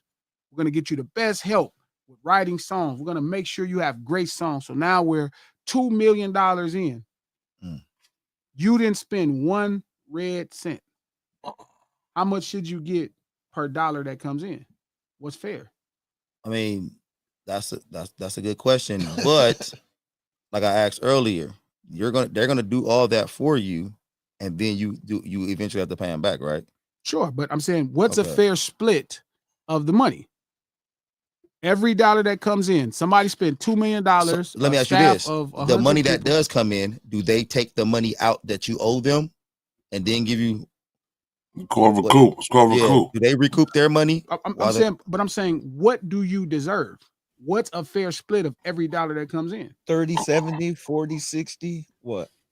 What's a fair split of every dollar that comes in? You didn't spend a dime. Somebody spent $2 million. They gambled all of their money, resources, staff of 100 people to get whatever they feel that you have going to the public. I mean, do you think you should get 60-40? No, I mean, because it's really, that's more of an analytical thing. That's more of a, what am I bringing in at that point? You brought nothing. No, I'm saying, no. I'm going to be bringing in revenue. I'm going to be the talent, right? Yeah, but you're not bringing in anything. You bringing nothing to the table. Why am I not bringing in anything? How? Wait a minute, wait a minute, hold on. Do y'all understand that works, right? I mean, you are an artist, you're an artist. I didn't bring nothing to the table, but I am bringing in revenue. Potential. No, potential. You bringing in revenue. If you bring revenue, but that's how. If they make money off of me, I brought that revenue and they made off me. Make money off you. No, but we're not talking. Were you telling me what? Okay, so you asking me? I'm saying how this much before you made one dime. Okay, so what's the question then? What's the question again? Every dollar we earn, what's a fair split? Okay, exactly. You said we earn. Every dollar that comes in after this, what's a fair split? But that's what I. Okay, what's happening right now? Okay. That's what I'm saying. So you're not earning revenue. I'm saying so now. You understand money, right? Yeah, but I'm saying you haven't earned a dime yet. I'm saying now we're doing a deal off possibilities of what could happen. What's a fair split? Okay, well, and because if you earning revenue already, that's not the deal you're gonna get. So I don't know, with me, if I'm making a deal like that, I would have to make it like a back end deal, make a deal where it have to come on off what I bring in. Like I can't just make a flat out. Okay, so I make this much off of this deal. But think about it, you haven't brought in anything. Exactly. That's why the deal will be off my, like, you know how they do movies, how a lot of people do movies. Instead of taking the money that they'll take how much this movie earns, like, let's make the deal off of how much this movie earned. Let me get the back end of the movie. So look, we'll make whatever we make, whatever we earn, I give you that back this much money, and then everything else I keep. What percentage would you want then? But that's what we would have to go off of. We would have to work on my projections. What I think I can project it to make. Okay, but you can't make projections because you need $2 million to make a possible projection. Yeah, but they have to gamble and I have to gamble. But I'm saying, what are you gambling? I have to gamble on what I think I can earn on myself. Okay, but you're not gambling anything because I have to pay them back, right? But you haven't gambled anything. You don't gamble anything. Well, I'm saying I gambled debt. Like I got to pay these guys back regardless, right? No. So okay. Because if you don't make the money, how could you pay them back? Okay, so I don't. So you don't have to pay them back then. No, I mean they have to make money for you to pay them back. Right. Like if you put out a song, and again, 9 out of 10 artists. Okay, so let me ask you this: don't make a dime. So if I don't, if I go out there and say, you know what, I'm good. I'm not going to promote this album. I'm not going to do anything, and I don't make $1, and the record label just burnt after that. I'm saying you tell me because I don't know. Well, you can't go out and not. So the thing is, they have to finance you to even go out and promote it. But if I don't do my job, if I don't say they paid you to do your job when they said here goes $300,000. But I'm saying if they pay me to do my job and I don't go out and promote well and I don't do my job, and I don't do nothing. Now that's you violating the contract because they paid you $300,000. Nobody paid them anything. Okay, so I have to go do my job. I have to promote the album, or I violate the contract. It's not you have. They paid you to do your job. Here, I got a question. So I have to go do my job now. Yeah. Right, Coach. So if they made $50 million off of you, how much of that do you think you should deserve? Like I think it depends on the. They made $50 million. How much of that you think you deserve? Let's see. $5 million. I mean, says 5 million. Maybe it could be 5 million. Well, maybe it should be 5 million. I deserve what I negotiated. Yeah. But that's I deserve what I negotiated. You want to know how much money they make so you can understand your value. I'm saying they making $50 million. But see, that's on you to understand your value. That's on you. You don't have a value. You do have a. They wouldn't put money into you if they didn't think you had a value. They made $50 million off of you. What do you deserve? Been wrong. They're wrong 9 times out of 10. Well, that's on them. So therefore, think nobody's about to take a chance on you if they don't think you have some type of value. But Like you do, you no, they think you have value. But a lot of people come into these deals thinking that they don't have value. Like Glasses, I don't have value. You're putting all your money into me. All this kind of I stuff. understand what Glasses is saying because the only value you got is because they picked you.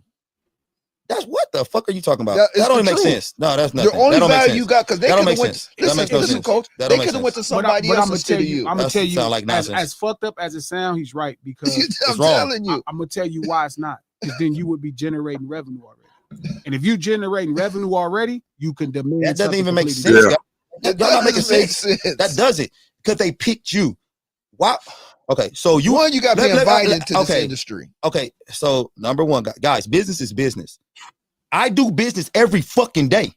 Like what the fuck is? I'm saying. Like what is? No, I'm just saying. I actually really do business. I do business.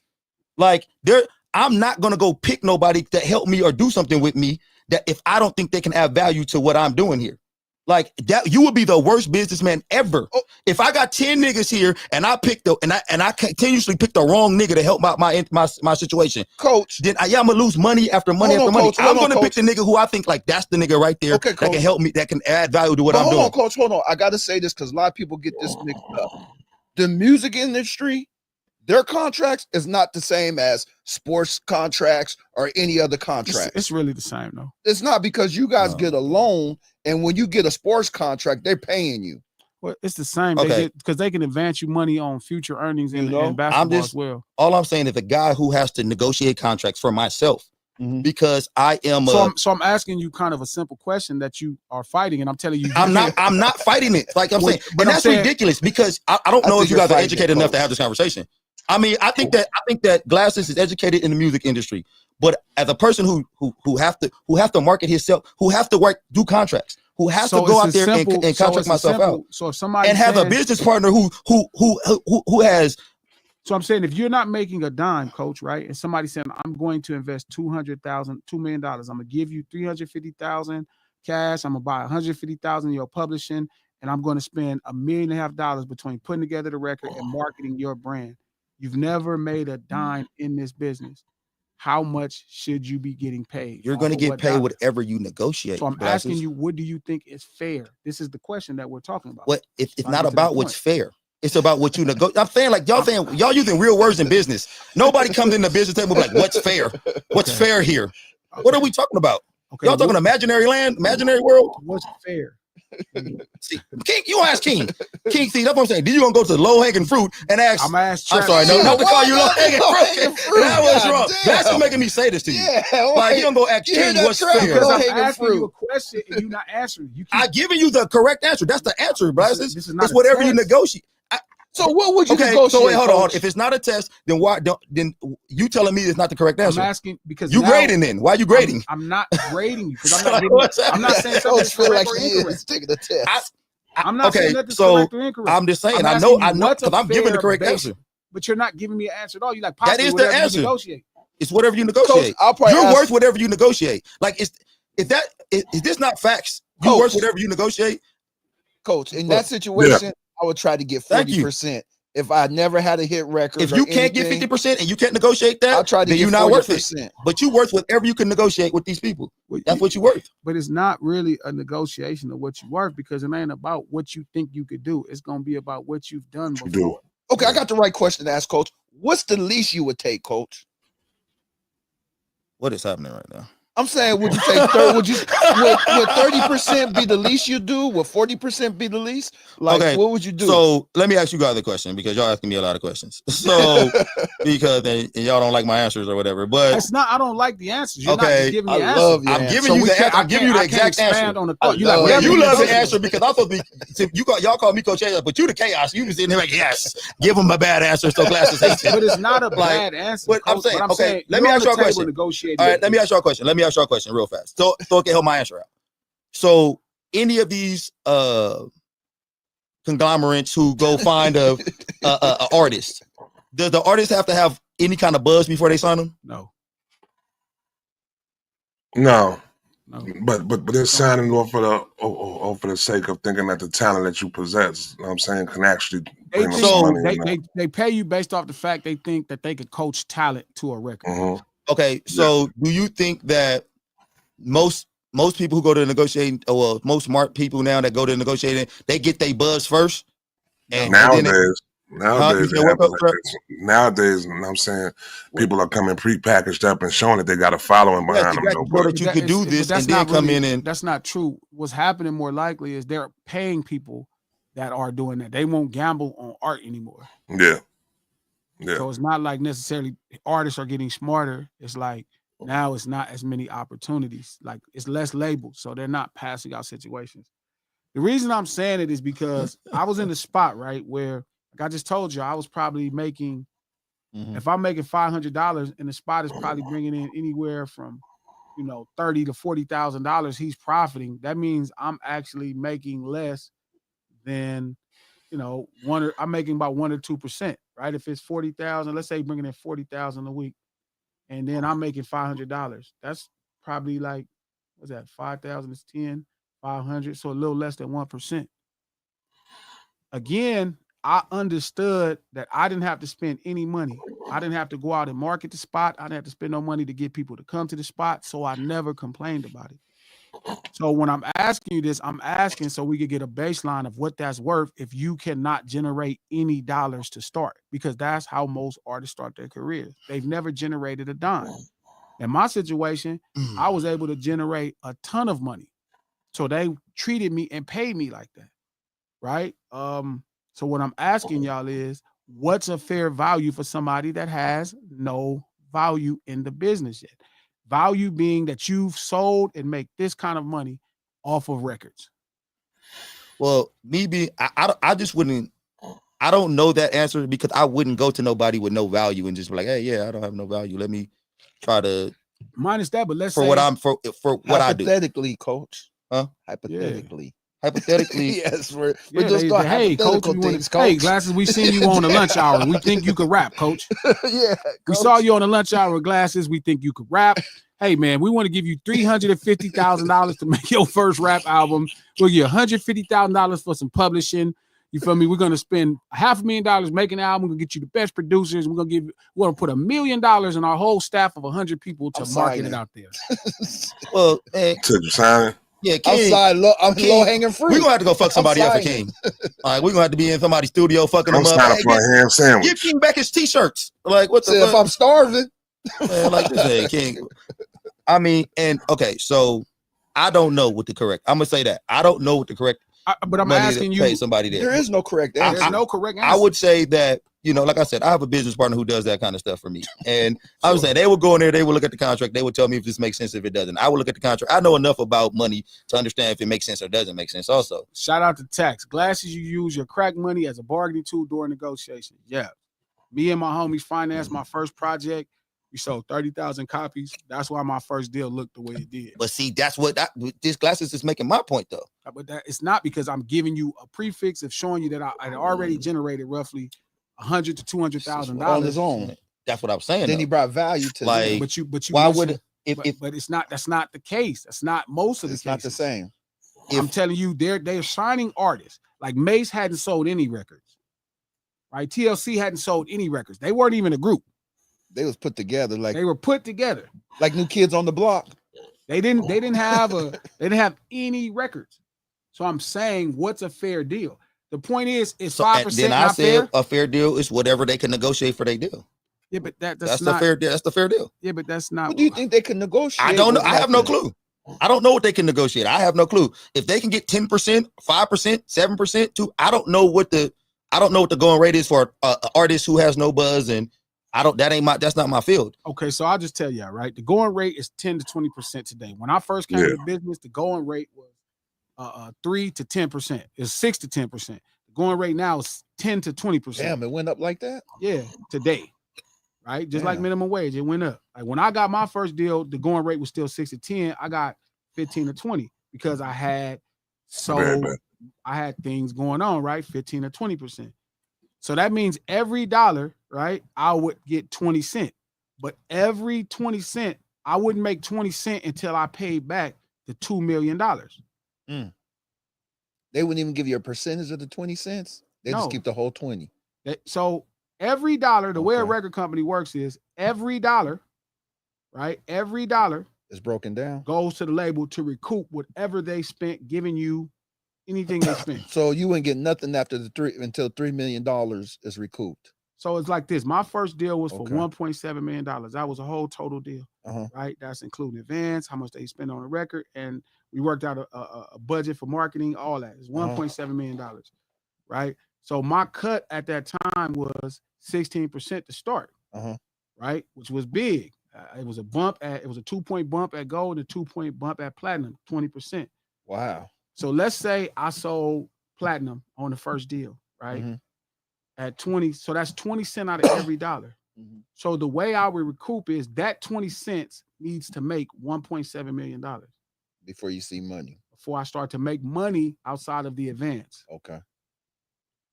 So really, you want to try to get a good advance first, and then try to hope your record pulls up to it.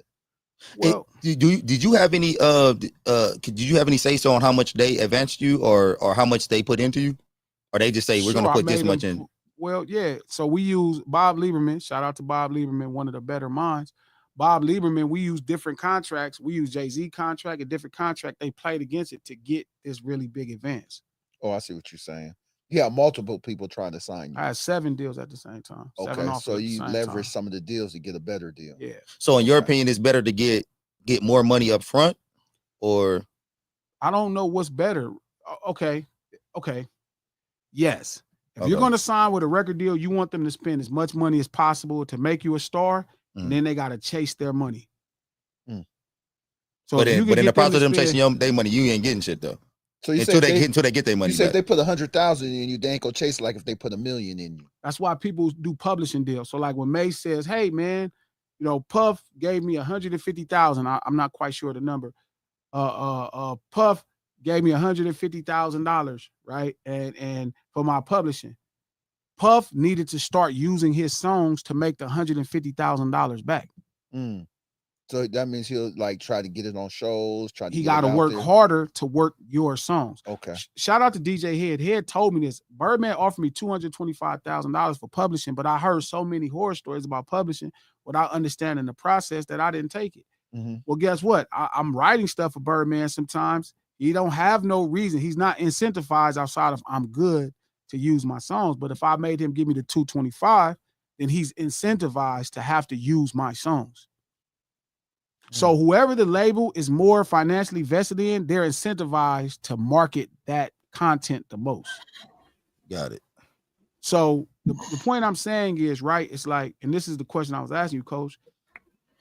Let's say it's like that you was done, huh, Coach? No. Let's say it's 20 cents out of every dollar, right? And this is what I was saying about Drake, because they was asking me, and I'm like, Drake didn't make 400 million. They didn't give Drake 400 million. They gave him 40 million. They just fluffing the numbers. And they said, well, why would it be so little with Drake? And they were talking about the Miz's conversation. Well, the Miz was kind of giving an idea. Bro, you would need to make Drake's cut is probably 25%, right? Because he's an upper echelon artist, but he doesn't spend any money. So not giving him more money than that. If they have to spend every dime on how you market yourself and all of the above, they're not giving you more than 25%. Nobody's going to pay for all your shit and give you 50%. And use their staff. It just ain't gonna happen. That's just bad business. Nobody gonna give you 50 cents out of every dollar. It's like when you see people going on tour, like even Kendrick's on tour now, and the tour grows 12 million. How much money you think is going back to the production of the tour? They marketed the tour to sell that much. They rented venues. It's all of these things to make this happen. How much of the money? Everybody is not doing this for free, and everybody's not doing this to give you all the money. You know what I mean? So if you start asking questions, so I'm explaining to the homie, I'm like, bro, he would have to make $1.6 billion in music in the worst time for a traditional record in the history of the music business. They talk about his Thriller barely made $300 million. Thriller that sold 30 million records in the United States of America. Thriller. Let me ask you a question, G. I mean, you be in the industry and all that kind of stuff, and you know, and like I said, you know more about that industry than I do, for sure, by leaps and bounds. Do you think that there's a reason why a lot of people who get in that industry start trying to figure out migrating, you know, trying to figure out a way to make money outside of that industry? What's funny is, Coach, it's the same in every industry. Because that's why I was going. That's really my question. So is it the same in every industry? Because they seem like they trying to get at the acting and do all this other shit. Because it's the same in every industry. You hear a lot of artists saying, it's no money in music. That's why I'm starting to do this. I'm just saying. I'm just wondering why they say that type of shit. Well, so the problem is in the traditional record right now, they pay you a fraction of a cent. So I was talking to Trap about this. Spotify has became the product. See, when I first got in the music industry in 2007, the compact disc was the product. You know what I mean? You'd buy a CD, 10 songs, $10. Why would an artist in 2000, why would a fan or a customer in 2005 give you $10 for the music for 10 songs when they could give Spotify $10 for 6 million songs? A subscription base. For 6 million songs. Is this the reason why the record labels are not putting in money into artists like they used to? Yeah, because the money is funny. Like if you play, me and Trap been working on the same thing, and I forgive me, I know I keep saying this, but I mean, you kind of been witnessing how we doing certain things. You're hearing certain songs. So you hear the traditional record, right? The 110 stuff where I got these hooks, they're catchy. You can hear these songs on the radio because I know how to build. Are you about to give up your secret? No. But then I'm building these other ideas, right? That you play them. Some of them are just, you like, damn, this is kind of tight. I'm building these ideas to maximize because they're not like the traditional. Okay. You know what I mean? Like they're not like, hey, catchy, shake. But these are like deeper where you listen, you're like, damn, this is pretty interesting. You know what I mean? Right. So when you hear those records where they're like a little deeper and you kind of got to be into it, it's with this current climate in mind. Got you. You know what I mean? Like, so if you're trying to do a traditional record today, they're going to pay you a fraction of a cent. Like everybody's been talking about how they wiping off all these streams on Spotify. Like if you kind of been in the look and you see articles where they've been writing all of these, they've been getting rid of all these streams. Explain that. Can you explain that real fast? Yeah, because part of marketing was inflating the numbers, making the numbers look enticing to make people want to listen to the music. Is that what the bots they're talking about? Like and stuff, which is the standard as anything else in the history of the music business for every label, right? They were all doing it. And Spotify let them do that for years because it incentivized labels and artists to make people go see their numbers. So innately, they were sending people to Spotify. And Spotify took marginal profits for years to allow the industry and all things in it to promote their platform. And then 2 or 3 years ago, they woke up and said, that's enough. Right. So now all the stream farms, they were able to track them down and start taking numbers. So people was talking about how everybody losing these numbers and all that. I'm like, that's the whole business. The whole business is losing everything because Spotify woke up and said, oh yeah, that's done. We got everybody. So all that stream farm, we're not paying out for that no more. Cut that off. If you got numbers, they track down all the IPs of the streaming farms. They've been just wiping billions of streams away every day. That's a fact. And now Spotify's profiting $1 billion a year off music. And now you're looking at artists like a song like Maya P's Fairy, which is like, I've been a big fan of the whole, me and Trap talk about the Milwaukee hip hop scene, the young kids coming up, Frank, all these dope artists. It's a bunch of dope artists. And she has this song called Fairy. It's probably one of the most, it's a really current wave popular record. This song is doing incredible. It's at 4.2 million streams on Spotify. That song 3 years ago with this type of popularity would have been at damn near 20-some million. Right. But now they're making everything tight and fight. And think about it.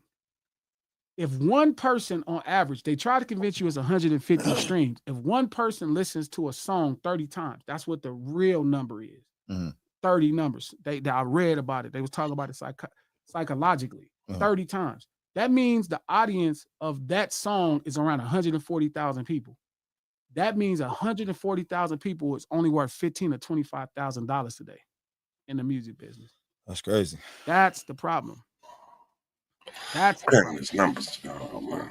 So so to what you were saying before, as far as they were stating that Puff is going through karma right now when it comes to the deals that he was giving his past artists and stuff like that. Yeah. Is that what you were saying? Like, where's the karma for all of them people that been like, what deals was so bad? To me, Puff didn't do nothing but make a bunch of stars. Puff didn't sign nobody that was actually buzzing and going crazy. Who did Puff sign? Probably the first artist he signed that was buzzing and going crazy was French. French. Yeah. Because Mace was he had some cool mixtape joints. Big was doing something, but these dudes wasn't selling no records. Wasn't established. It wasn't established. Nothing. You know but I mean? think Mac had a little traction. Craig, rest in peace, but he really only wanted Mac's single. Yeah. He just needed something to press on they was telling me he needed something to press on the backside of the Biggie single. The Big Mac shit. So you gotta think G-Dep, Rob, he's breaking stars. He's starting deals up and making them work. So no, I don't believe this is karma for bad deals. If that was the case, shit. What you think about the people, Tommy Mottola or Bob Davis or all the other people like that? Yeah, burying them ain't paying no arm and a leg. You can't. But I think what they saying that was Puff was doing though was that all right. So once he was signing those artists to their deal, their record deals, he was doubling back on them, and that's how he got Mace though. He was doubling back on them and buying their publishing from them because these are artists that didn't have the knowledge. He didn't have the knowledge of the music industry, so he was coming up to them going, "Yo, listen, man, Playboy, I'm gonna give you 50,000 right now. Let me get your publishing. This. You know what I'm saying? Yeah, he did it big. Yeah. But he did that before they had records, because if they would have had a hit record after that, everybody in the business would have came to them. So like that was the exact opposite with me and Certified, right? When I did my deal with Stunna and them, they just paid me for the record deal. Certified ended up being a hit. He came to buy it after. So that's why it looks different. The number was, damn near $250,000, but I had already had a hit record. But if you don't have a hit record, like, how could Biggie Publishing be worth more than $50,000 to $100,000 if he don't have a hit record? Now, what about how Trap was saying he coming back buying they publishing from him? And what's that security guard name? Gene Deal. Yeah, Gene or whatever. All right, so I'm just saying. But what about him saying the fact that he wasn't selling it back to him until it was trash, like it didn't when they couldn't make money off of it anymore? None of these people was gonna buy their publishing back. He ended up giving it back to him though before the I'm saying he ended up giving it back to him, but after he juiced it, after they couldn't do anything with it anymore. But so a lot of the problems with people talking about publishing is not understanding how much publishing is worth without a ton of hit records. Like the Lox. The Lox is one of my favorite group and some of the most solid brothers I ever listened to speak out of New York when it comes to this platform and this culture we call hip hop. They didn't have a lot of hit records. So if he gave them any decent money, it's probably not. It took him a long time to get his money back.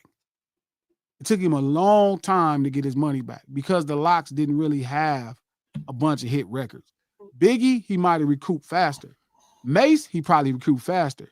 But there's other people he didn't recoup fast. There's other people right now, Puff ain't made one dime, enough money off they publishing to this day. And Coach, it's more people like that than Biggie's and Mace. It's funny because I came into this conversation. My point was going to be that it's probably standard. What's going on in the movie in the music industry, I don't know for sure, but I'm thinking deals are pretty standard around the board. And my real question was: is it miseducation, or is it ignorance from the artist? It's not neither or. It's neither nor. I'm mad because it worked out and somebody benefited off of working out. But I'm saying, is it the ignorance of the artist coming in, not understanding? I think it is. It can't be the ignorance of the artist because, okay, is it ignorance of Puff? So let's say he did a publishing deal with 100 people. 10 of those 100 is paying for the deals. The other 90, he lost. What I'm saying is, I think that if you're going to say Puff or anybody else who runs a company is screwing me over, it would have to be miseducation on their part. Then the artist being ignorant. It's not a miseducation because publishing is worth nothing until you make a hit record. Do the artists understand that coming into the deal? Yes. It's not that. You think a lot of these artists understand this? Hell yeah. No. Oh No, they don't no. they don't I kinda like you, understand. They Coach. don't I don't understand. think Don't so. sell your I publishing, don't think man. these artists understand what's going They on. don't understand. Don't sell your publishing because your publishing was gonna get paid off for the rest of your life. They don't See, understand G giving publishing. everybody a little too much credit because No. G done broke everything down and G's super educated. He understands all this type of That's shit. not what I'm saying, Coach. Okay. No, I don't want to say it like that. Okay, It's not okay, about that. I'm okay. saying people need money and they don't have value yet. If they knew what they was doing, then they wouldn't need to do a publishing deal. Like if you knew how to market your own records in the music business, you don't need a record company. Well, You get what I'm saying? So it's not ignorance. It's not just an ignorance of anything. It's But more or less. you almost just gave definition of being ignorant. I know, but it's not that. It's they do the publishing deal because somebody else is gambling their money, right? They need the money. They want the money, right? And don't understand how to do it themselves. And then when they sign these contracts, they just like, I need money. And they not really understanding exactly what comes with these contracts, even though they're standard and they're not being screwed over. I don't even know if they don't quite understand. What would they? These niggas coming across like they don't get it. If Mace knew the history of publishing, what would he do different? You know what? That's a good question. That's a very good question. And I don't understand. Maybe he probably would just jump out in that deal still and be like, man, I need this fucking bread. That's why you do deals. I'm saying that's why people take loans from Cash App. You know, that would be a good question to ask Mace, to be honest with you, because that's a very good question. Let me ask you that question, Glasses, because you said that you didn't take that publishing. So you didn't sell your publishing to nobody? No. So, okay. Now, do you think you should have, or you think now I should have. You should have? Yeah. And then what, buy it back or just let them have it? Just let them have it. It's only, it's even if it's 20 years, you still make money. You could do a co-pub deal with somebody where you get 50. Like, they can only take so much of your publishing. There's a writer's portion, there's a million things, but you can only do that. It's a gamble. You got to gamble on yourself. Oh, so when you sell your publishing, you still get money from that deal? It's not like a lump sum? It's a writer's, but that's not the point, right? It's like you're betting on your ability to have hit records. Versus what you have currently right now. Right. I already had money. So I didn't have to do a publishing deal. Even when he was offering me $250,000 or $225,000, close enough to it, he was offered it to me because I had certified at that time. But you see how you came into your, which go ahead. But you kept yours, but you didn't know how to work the publishing, the music part of it, like selling the songs to make money. It's not even that. I don't even have a staff or setup to work songs. Oh, okay. Like, it's not as simple as like, hey, go around and use my song. Like, you kind of. But that's the only way you make publishing valuable is by working. You have to have, like, normally you have a company and people with relationships that have insight to pitch songs and opportunities to make like commercials songs. And things like that. Okay. Yeah. So it's like, so if I knew now what I knew then, I would have took the 225. So that's interesting. So you would have taken it. Yeah, because I didn't have another hit record until I went independent. Yeah. And it wasn't charting wise the same way. It just ended up being my first record that performed and got me a certification. But I didn't have a record that big. So I would have won and Birdman would have lost. So so you would have went the route that people are complaining that they went. Yes. That's crazy. That's interesting. Right. But now again, it also means now Birdman would have used more of my songs to try to get his $250,000 back. Oh, some of your old songs. He would have used other songs, the songs I wrote for him. He would have been like, I'm finna use all these songs because I need to make my money back that I gave this nigga. Okay. And you think, and you that would have made you more money in the long run? Yeah. Or made me more famous. More famous. Okay. And got me more opportunities. Which would have helped you make more money in the long run. Got it. Okay. So that makes sense. I think that's the confusion. Is like trying to the confusion is believing that, you know, you hoping publishing is worth something. Right? But you don't know because you never trust me. If you got to hit record coach and before a publishing deal, everybody finna call you. Everybody in the Puff couldn't have gave me $50,000 if he had hit record. Because it'd have been Big John, and then Big John would have been like, hey, I got $500,000. Imagine if he had Can't Nobody Hold Me Down out before he does a publishing deal. Man, Big John and all of these companies, Sony, ATV, them people would have been sniffing around. Hey, Mason, we got this $1 million for this song. Oh, you wrote Puff's part too? Oh, yeah, we have $1 million. They'd have called him. They're going to reach out like, hey, we're going to do some business with you. Lord knows you got 2 or 3 hit records and no publishing deal. Niggas will be start trying to buy your house.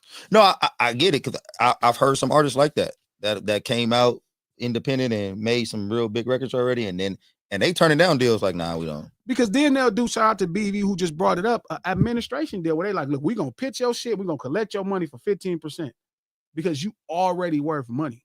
Yeah. So like back to that Drake point, it's like the numbers don't make sense. Like An album today that's triple platinum is an album that streams 3 billion streams or something, right? Is 1.5 billion streams is a platinum album. Mm.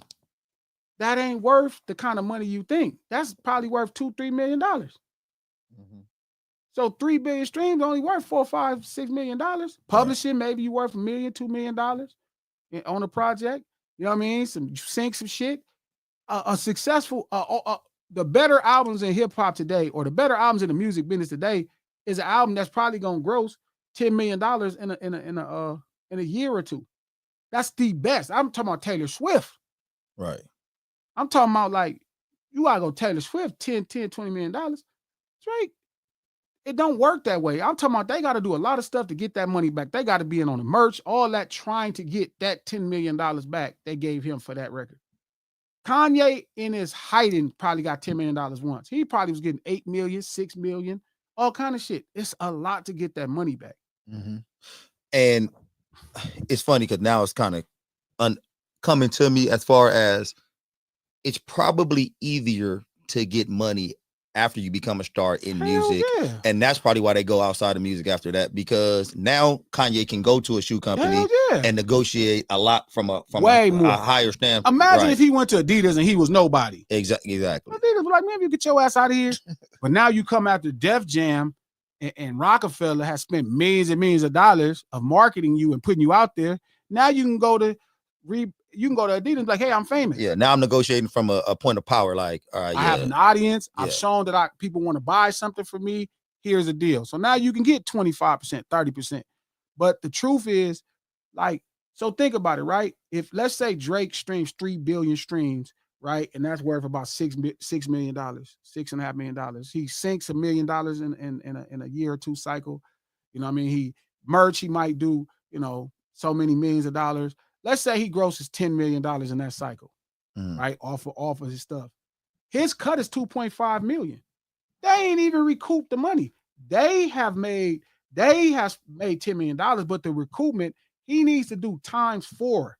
He needs to do $40 million to be in the green on that deal. Right. Because they like, no, you got to pay us back out of your money, nigga. This is our money. This is what we made gambling on you. The $7.50 out of every $10, this is what we spent, $10, $20 million to gamble on you with. So here's our cut. We want you to pay us back your portion out of your $2.50 out of this $10. So you need to sell, you need to gross, Wow, that's a lot, huh? Yeah. I mean, is it a lot? Wow. Is it, to me, it don't seem like a lot. That he has to sell an album and streams to pay it back, 40 million back. Yeah. Now, I'm gonna say this though. You just said it's only like 6 million for like 3 billion streams. Yeah. You had to stream probably about just to make the money back for him to, you know what I mean? What you got to that stream? about 12 3, billion? 4 years? 12 billion? Is that about 3, 4 years? Longer than that. That's what I'm saying. He gonna be tied in a long time to pay that back. And I get it. I get what you're saying, Glasses. But in the, we live in a capitalistic society. And I would believe that there's some way that they're putting something in these contracts to where they're getting over some type of way. Like a little bit here and there, something got to be up in there. I don't know. These motherfuckers are greedy. So you're telling me right now, like they're just making these perfect contracts for these. I don't know, Coach, if I would call it perfect. Okay. In a perfect world, once you make $10 million, we even. Okay. So that's where that's okay. So if I had one thing, which I wouldn't complain about, but that was Ray Charles's deal. Ray Charles said, hey man, look, we need to split every dime down the middle. Ain't no recouping. So whatever dollar, I get 50 cents off the first dollar. That was kind of the idea they was talking about with the Sinners movie. He's like, fuck y'all recouping. I am in this much demand that I want 50 cents off the first dollar. Right. If you could pull it off, you pull it off. But that's after Ray Charles, we got in demand though, right? Hell yeah. Okay, right. Okay. So shout out to P. It says he streamed 12 billion in Spotify for 2024. That's the collective of his titles. His titles. That's all his titles. Some of these he's been advanced. And then even on the titles that he finally recouped, remember, P, he still makes some kind of money off of the ones he recouped on.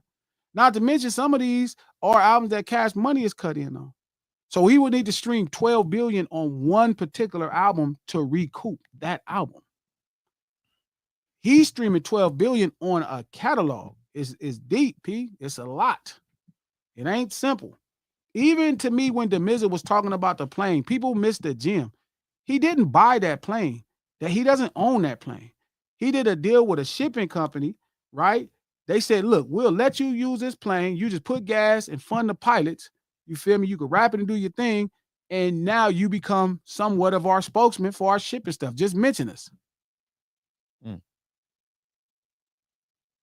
That's what you gain when they spend all of this money to market you. You get brand, you get like a brand kind of, you get famous and people want to be in the business of you speaking for their companies. It'd be like a brand ambassador or something. To another level. Shout out to Queen Lady Act TV. Glasses has a good side of a lot of things. Record deals, gangbanging. It's not good or bad. It's just what it is. Like, I don't think record deals are good and bad. I think record deals are what you make them. I think gangbanging is what you make it. I think it could be some very horror stories with both. But I think it's up to you on how you do what you do. It sounds crazy, Tree, I know, bro, but it's really simple if you understand recoupments all come out of your cut. So if Drake's cut is $2.50 off every $10, he needs to make $40 million out of his $2.50. That's the catch. I got another question. Do a lot of artists get sued because they can't pay it back because their music? Nobody never sues you. If you can't pay it back, that's just it. Oh, and they just that's what I'm trying to tell Coach. It's just you lost. Okay, I thought they get sued to get the money back. No. So if Drake, get the 40 million and say he only sells 20 million, they'll just walk away from the other 20. Yeah, he was. They're making their money back that they spend. He hasn't quite recouped, but they'll give him another $10 million. Oh, because they got their initial money back that they put in. They didn't got their money back and made some money. He hasn't recouped based off of the deal. Oh, okay. I see what you're saying.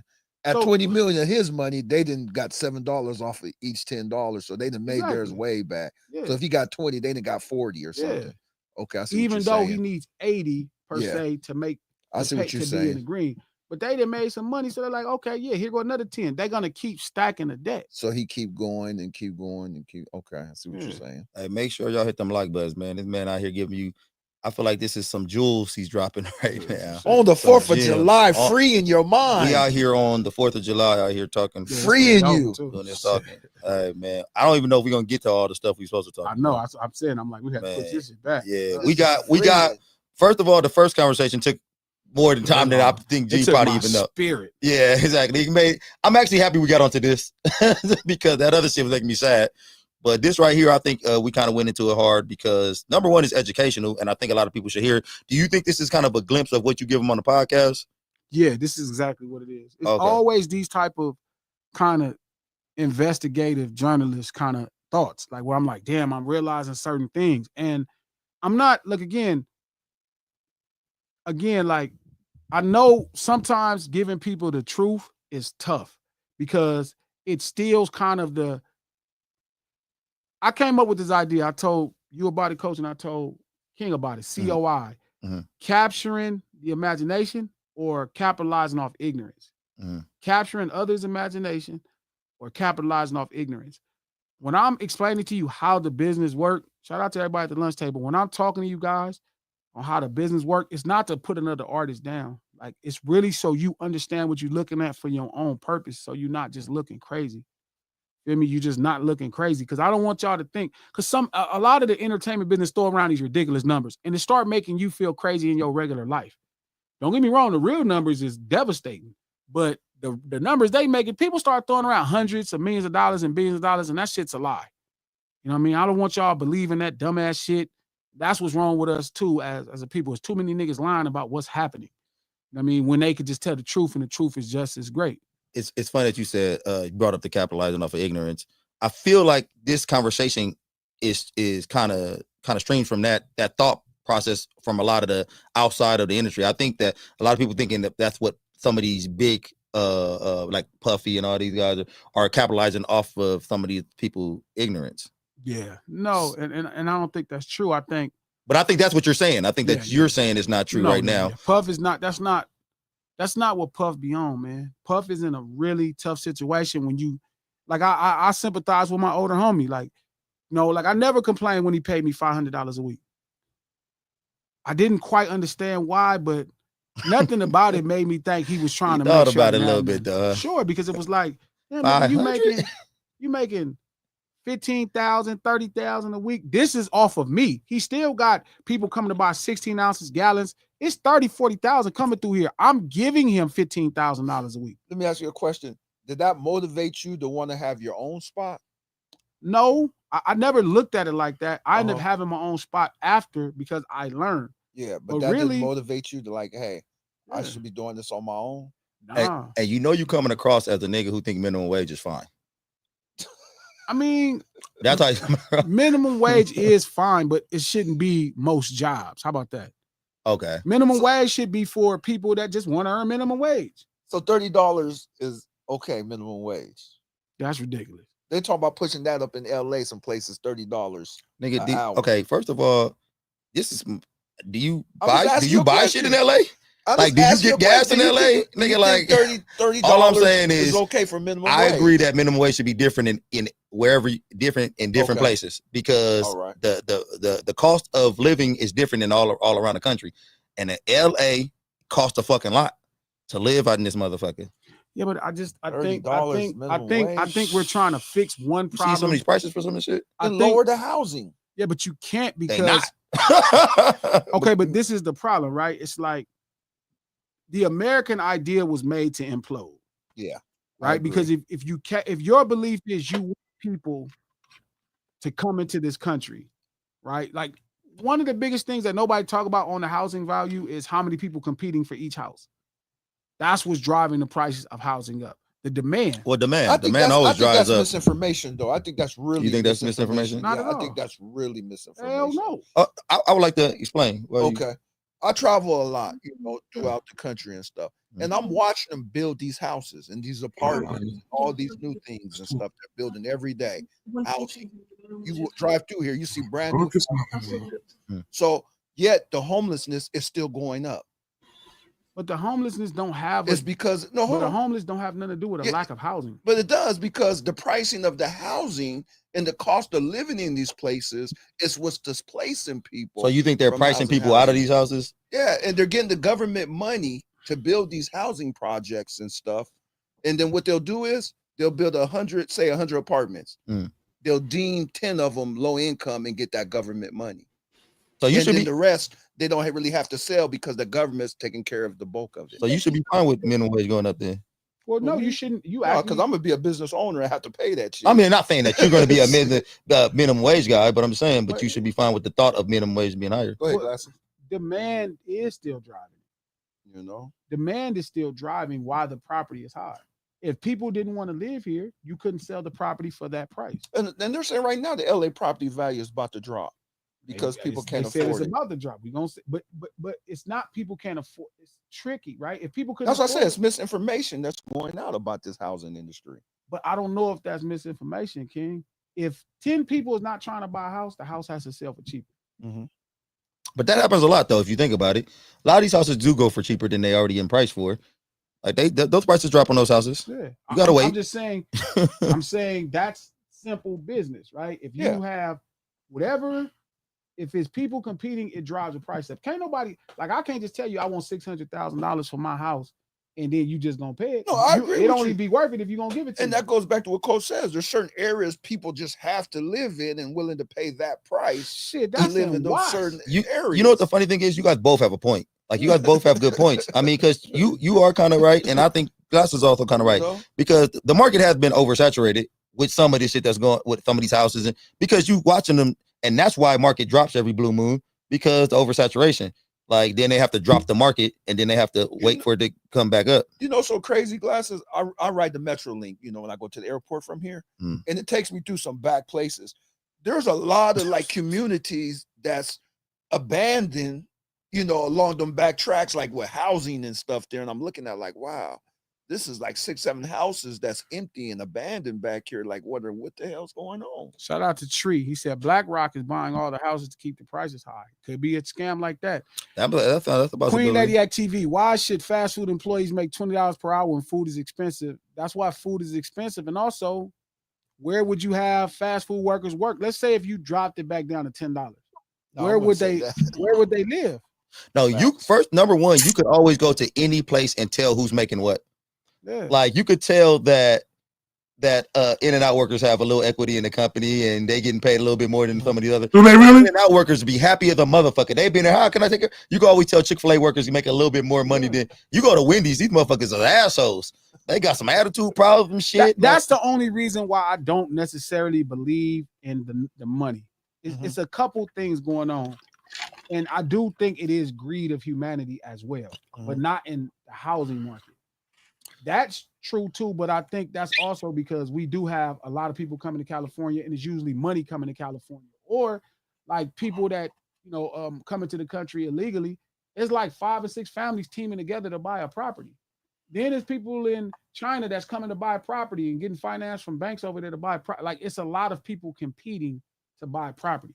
That's what's driving the value. I've been looking at this property, that bar. I want to buy that bar. It's a Chinese family that own that bar. They've been having that property the whole time and never cared about it. It was just an investment. That is true, but there is a lot of property that sits. That just fucking shit there. I see it all the time. As a person who, like, my family buys property a lot, like, and they buy, resell it, and I help with some of that shit sometimes. And we see a lot of property that we just look at and just wait because we know it's going to drop eventually. We'll wait 6 months. But the fact that they can have that property and sit and wait is scary.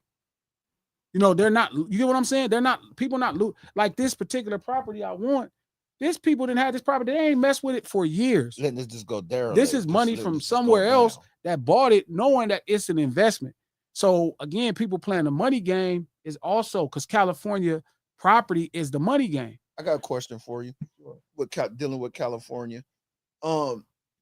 Since, like you say, everybody's coming to California. They're thinking money. Money is coming to California, not nobody else. Okay. But is money really that accessible in California? Gotta be. Shit, I have no idea why. You like everybody can easily come get it in California? Or I think if you somebody else, not us. Okay, that's what I'm saying. Like, is it that easy where people just coming down like, oh, money can be made? Here's the question. Why are people, entering this country illegally to come to this state? What does that tell you about? They not coming to this motherfucker to fuck around. They got the same son. It's property in fucking Mexico. So money here is accessible in some type of way. It has to be. Whether we think so or not, people not breaking the law and right now risking people not even working because they rather stay in this country and not be saw to avoid that kind of unconstitutional thing happening with ICE right now. They like, we chilling, we'll just wait it out. Okay, what about now, piggybacking off of that, what percentage of homelessness do you think come from out of state versus that's inbred from state? A lot. People come here to be homeless because of the weather. Okay, that's what I'm saying. That's what I'm thinking. Like, the reason it's not the money part that they come here, it's the weather part, things like that. I'll be honest. I never met a person that lost a place that wouldn't live on Skid Row. Okay. It's always like people that I know that's on Skid Row was homies that ended up being on drugs. Okay. I don't really know people that was like, they had their family, their kids, and not saying it doesn't happen. I'm saying that's not the majority of the people. That you seen that where they. That's not the majority of people living down there all them years. I don't see whole families that's like some healthy man with a job. And he going to work, but he just he's stuck in his tent. So it's mostly like people on drugs or coming from other states. And I don't want to speak up like that. I'm just saying what I saw, what I witnessed from years and years of being down there. So it's like it's a real tough situation because California is built on money and everybody with money from around the world. Remember, California is a world economy. Yeah, but so everybody around the world is coming here knowing that there has to be like this access to capital. I know, but didn't you say that a lot of people lie about their money? Yeah, in the business. So that's what I'm saying. So they coming down here to a lie. Like people think the business down here is money when it's really a lie. Because I'm down here and I'm looking at people that I thought was super rich. And look at them like, oh, you're not super rich like I thought. No, if you take some of these people this money if you take some of this money, some of the money people got in California and go to Texas, you probably live in a fucking mansion. When you go to the South, you're going to live a completely different life. You know what I'm saying? But if California, shit, a $600,000 house puts you where I grew up at. And watch. My dad's house is worth $1 million right now, and it's terrible.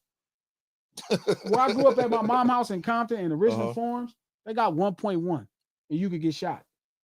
Okay. I wouldn't even live in my dad's house right now. Like his house that he live in right now, he didn't have local aid. He didn't have central AC in that bitch. So it's just really the property value here in LA makes skyrocketing, man. Not the property value could only go up because people competing to buy the property. If people wasn't competing to buy the property value will go down. But you're not just competing like in this state. Like if we went, let's say, I've been telling all my black homies, I'm gonna tell Trap again, I'm gonna tell you all the same. If you black, we should be investing in Detroit. White people, I'm gonna tell you ahead of time. Trap, what you think about that, Trap? White people, I want to do Tulsa, Trap. Trap ain't fuck with that. I want Tulsa. It's not, it's Detroit. G trying to get a shot. 80%, trust me, we from where niggas get shot. That will be okay. All the Queens, Inglewood, Tacoma, Watts, we'll be fine. We'll go to Detroit Assembly right in. Niggas will love us. I think Detroit gonna come back around though. You know what I'm saying? I think it's gonna we need to be at the front of Detroit. If it's 80% black, that means it's down from 90% black. So you know what's happening? Money is coming into Detroit. We need to be at the front of money. So as money keep lifting it up, like how Kendrick was he was on this molehill called the blog era. And hip hop started to push and they went to start to the blogs and that molehill became a mountain. Detroit right now is a molehill. Atlanta was a molehill 10 years ago. Yeah, I see what you're saying. It was a molehill. Yeah. That bitch is growing into a mountain every day. Let me ask you another question. So do you think, because I know this has happened, I've seen in Tacoma and stuff, where they come into the neighborhood and say, oh, this is a crime-ridden neighborhood. And then the value of the property drops. Then they start getting the blacks out of there, and then the whites, and then the white rise back up to. That's what's going to happen to Detroit. It happened to Watch when they showed the project. That's what it happened to Tacoma. Like Hilltop did that. Like it's happening in Inglewood. But Glasses says that it's a demand for some of these properties. In some of these areas, it ain't the demand; it's the fact that they want you a nigga up out of there. Like they'll start raising, they'll start putting certain stuff in areas like Starbucks and all this type of shit. Yes, they'll start raising the property values of shit, and they start trying to price unwanted is what they call us up out of there. I totally understand how gentrification works. I'm not talking about gentrification. Yeah, that's not what's driving the property value up. Yeah, that could drive rental up. Yeah. That ain't driving the property. No, they'll drive that property value up also. Hey, but hold on, before we I'm gonna let y'all get back to this, but my dad watched this show, so. Say hi to your dad. No. I just want to say this. I want to say this. Your house is not trash. I said. Yeah, I'm about to say you really did drop script. You did say it was no. It's worth $1 million. I just wouldn't live there because of where I live. In my area, for $1 million, you can goddamn get a mansion. I'm just saying, for $1 million, I just don't. You be doing a lot of backstepping. No, you live in a trash. You live in a trash can. My dad be start watching this shit. He start telling everybody watch it, and he all happy, but I ain't got 10 yeah, exactly. I'm not trying to hear that. No central there. Fuck you talking about? My house is only got one bathroom. Nah, yeah, I don't want to hear that. I'm sorry. But what I'm saying is, it could drive the rent. I understand how gentrification work. I'm saying that's not. People have to demand the house. Like you, like in Watts, right? When I grew up and I was in high school, right? In the late '90s, you could still get a house for $50,000. If it was 30 people competing for the house, you couldn't get it for $50,000. People would keep outpricing each other. You know what I mean? Like and California gets a lot of money coming in. Not just money, people with money from all over the world. Not just the United States of America. People in China. Yeah, it's still rich people in Japan, rich people in Korea. It's a tourist. It's a tourist place too, isn't it? I'm saying not that. I'm talking about people moving here. But California does get a lot of money from tourism also, though. No, I thought it was like a tourist destination. I'm saying money is also buying property here. Money, like people with money is buying property here. So we're not just, like if we're in Detroit, we're not competing with the rest of the world. He's trying to get us. Okay. He's trying to get us in Detroit. Yeah, but I got another question though, because like in Washington, I see a lot of California people buying property and moving up to Washington and Montana and stuff like that. Montana is good, but I'm saying black man. Oh, that's different. Yeah, that's different. We should all have our money. Can I rebuild Tulsa? I want to rebuild Tulsa when they burn down that burn that motherfucker down again. You know, all they had to do is integrate. Hey, real quick, because I know he goes on this bullshit. No. I'm about to get on bullshit right now. I'm talking about Glasses. What he said. No, I'm for sure about to get on bullshit right now. But I'm saying because I feel like we've done a lot of education today. I feel like we've talked about fucking the music industry. Like we just talked about housing and pricing in California. And I know we're gonna wrap it up soon. I just want to wrap it up right now. No, hold on. Exactly. I know we're about to wrap it up soon. But before we wrap it you up, want to get the thirsty part in? Exactly. You want to get the thirsty Can we just IG for part 10 in? minutes blow it up? What the fuck? Let's blow up all this great work. Exactly. Let's blow up all this great work up with a little chaos. You don't call me Coach Chaos for no reason. Hey, we got to understand what the fuck is this thirst trap shit about? What are we talking about? What you mean? What happened? No, like that was funny. I agree with Glasses though. I was saying, like, I keep seeing these things. Like, look, I understand women love attention. I understand. Is this based women off the picture you love sent? attention? Yes. Okay. Women love attention. That shit was modest. I didn't know what it I like that one. No crazy picture that he sent. It was no video or nothing. I'm like, what the fuck is that's this? because I just said, who's this? She's shaking I ass. want to see the video. Trap said, hold on. I said, who's this? Trap brash on that The shit. lunchroom got it. You didn't get it, Trap. Huh? You didn't see it? I seen the picture. In Well, or I had out? the What was caption it? on You said top, is right? it in or out? All right. Hey, hold on. Let Glasses throw us the lob. Go ahead. No, I'm saying what's making women just say, like, it says nut in me or pull out. And she's shaking ass. And she's not a prostitute. Mm-hmm. Oh, it said nut in. I didn't see that. Yeah, part. it's had the peanuts. Remember, had the peanuts on the joint. Yeah. It's peanut. So nut in me or pull out. Yeah. See, and this be for the Tinder dicks out there.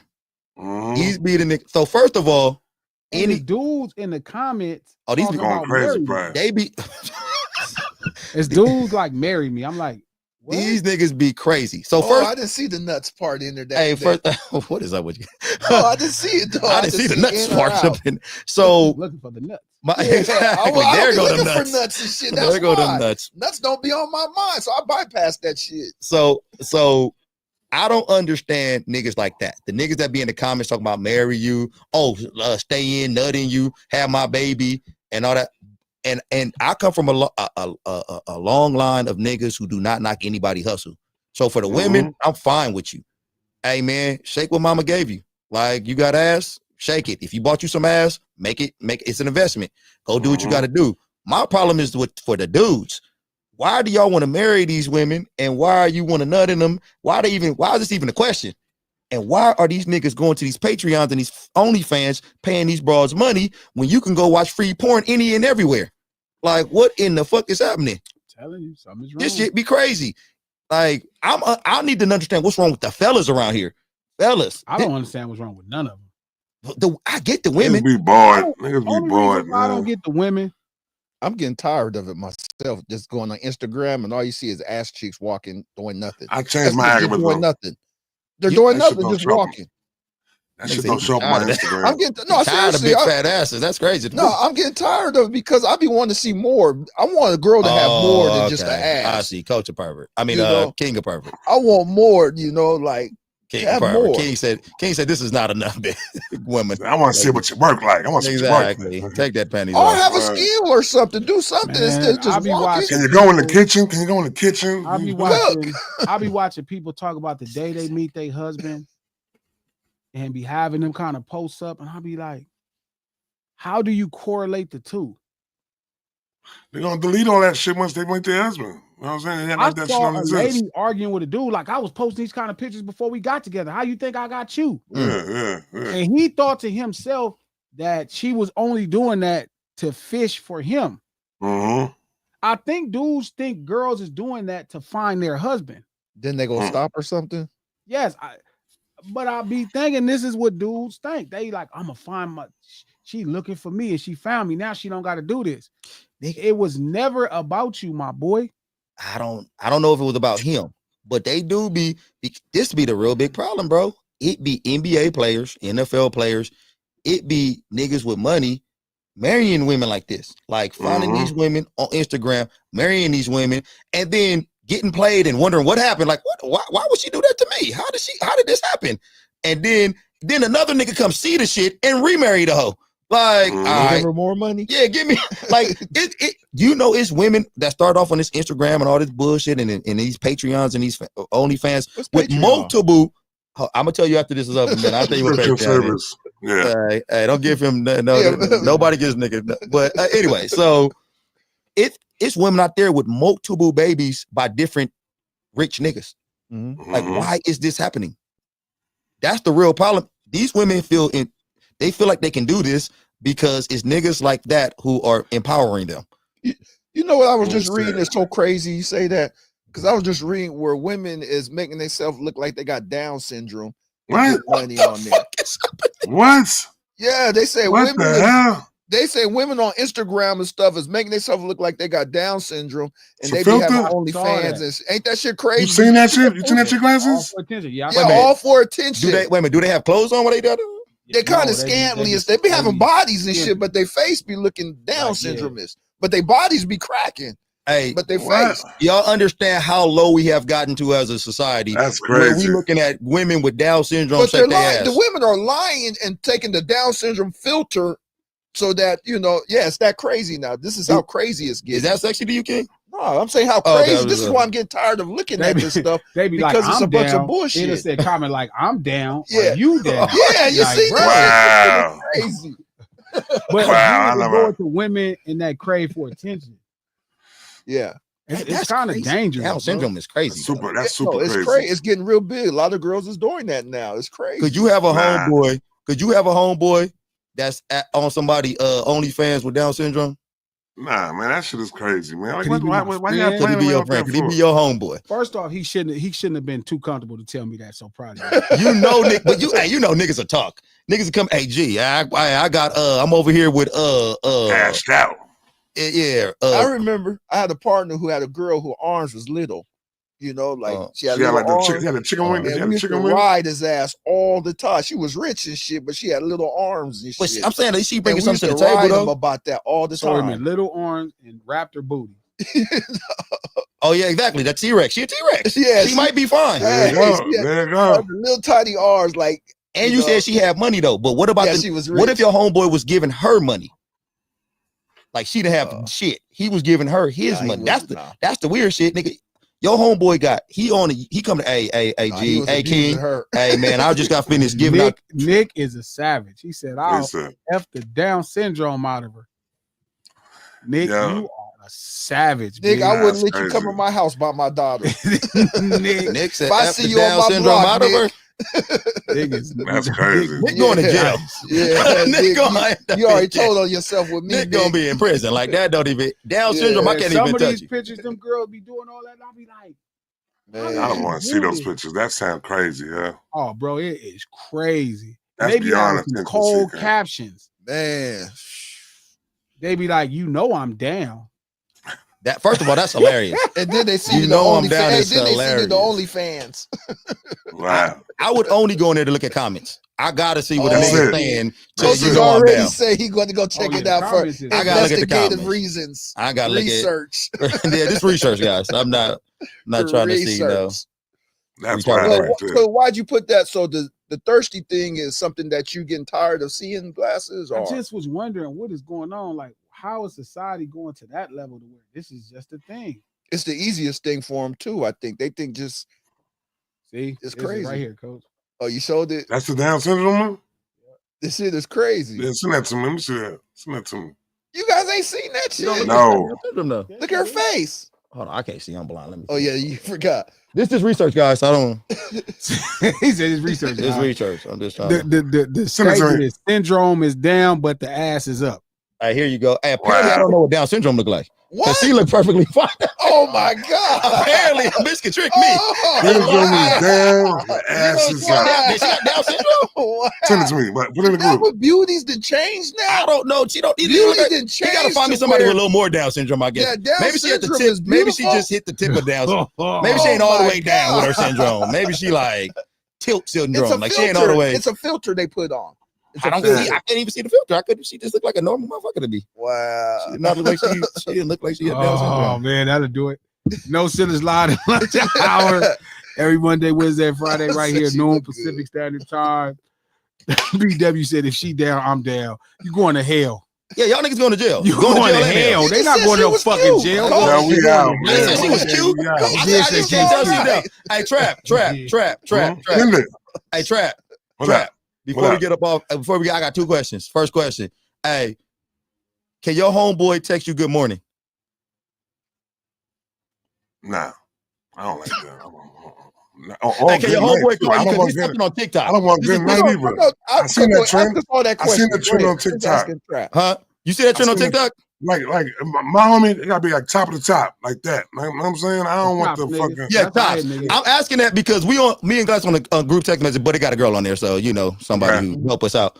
And he said good morning on there, shit. And I looked at it. I said good morning, y'all. Yeah, he said good morning, y'all. And I looked at the shit and I put a question mark, like good morning, what? Nigga, like, and I thought about it in my head. I'm like, there's nothing wrong with saying good morning. Now, good night is different. That's my next question. Because good morning, after I talk to the person, they like good morning, it's fine. But good night is that. Can you call up? If I call you tonight, Trap. Now and I'm like, trend on TikTok doing that shit though. When the dude call, they call the person up. Yeah, big boy, they be like, "Yo, I'm just calling to tell you good night." So like, what? Can I call you and tell you good night, Trap? No, bro. I think you being funny. No, bro. You gotta be. Yeah. So if I called you G tonight, and I was like, "All right, man, good night, brother." I'm gonna think you trying to be funny. You don't think I'm trying to be funny? Yeah, what about you? Time? Come on. Oh, you talk about me? Yeah. Depending what time it is, I won't answer. tell him, hey, Glasses, tell him.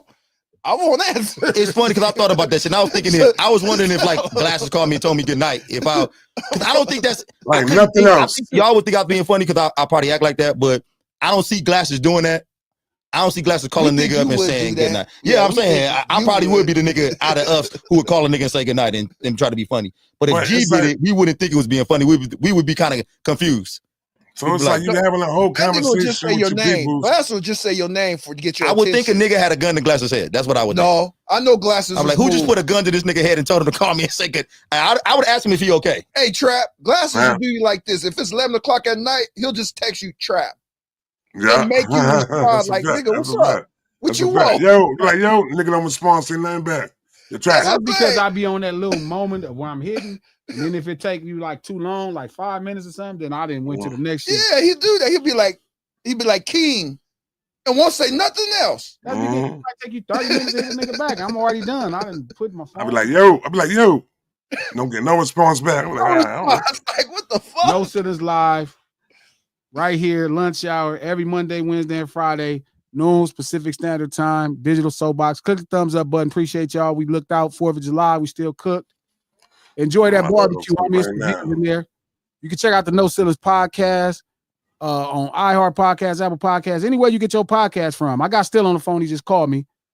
Still. What up? We going down. Much love. Enjoy y'all 4th of July.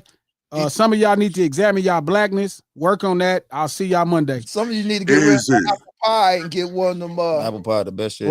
Peach cobbler. We got macaroni salad. Yeah, get rid of that white food and get some black food.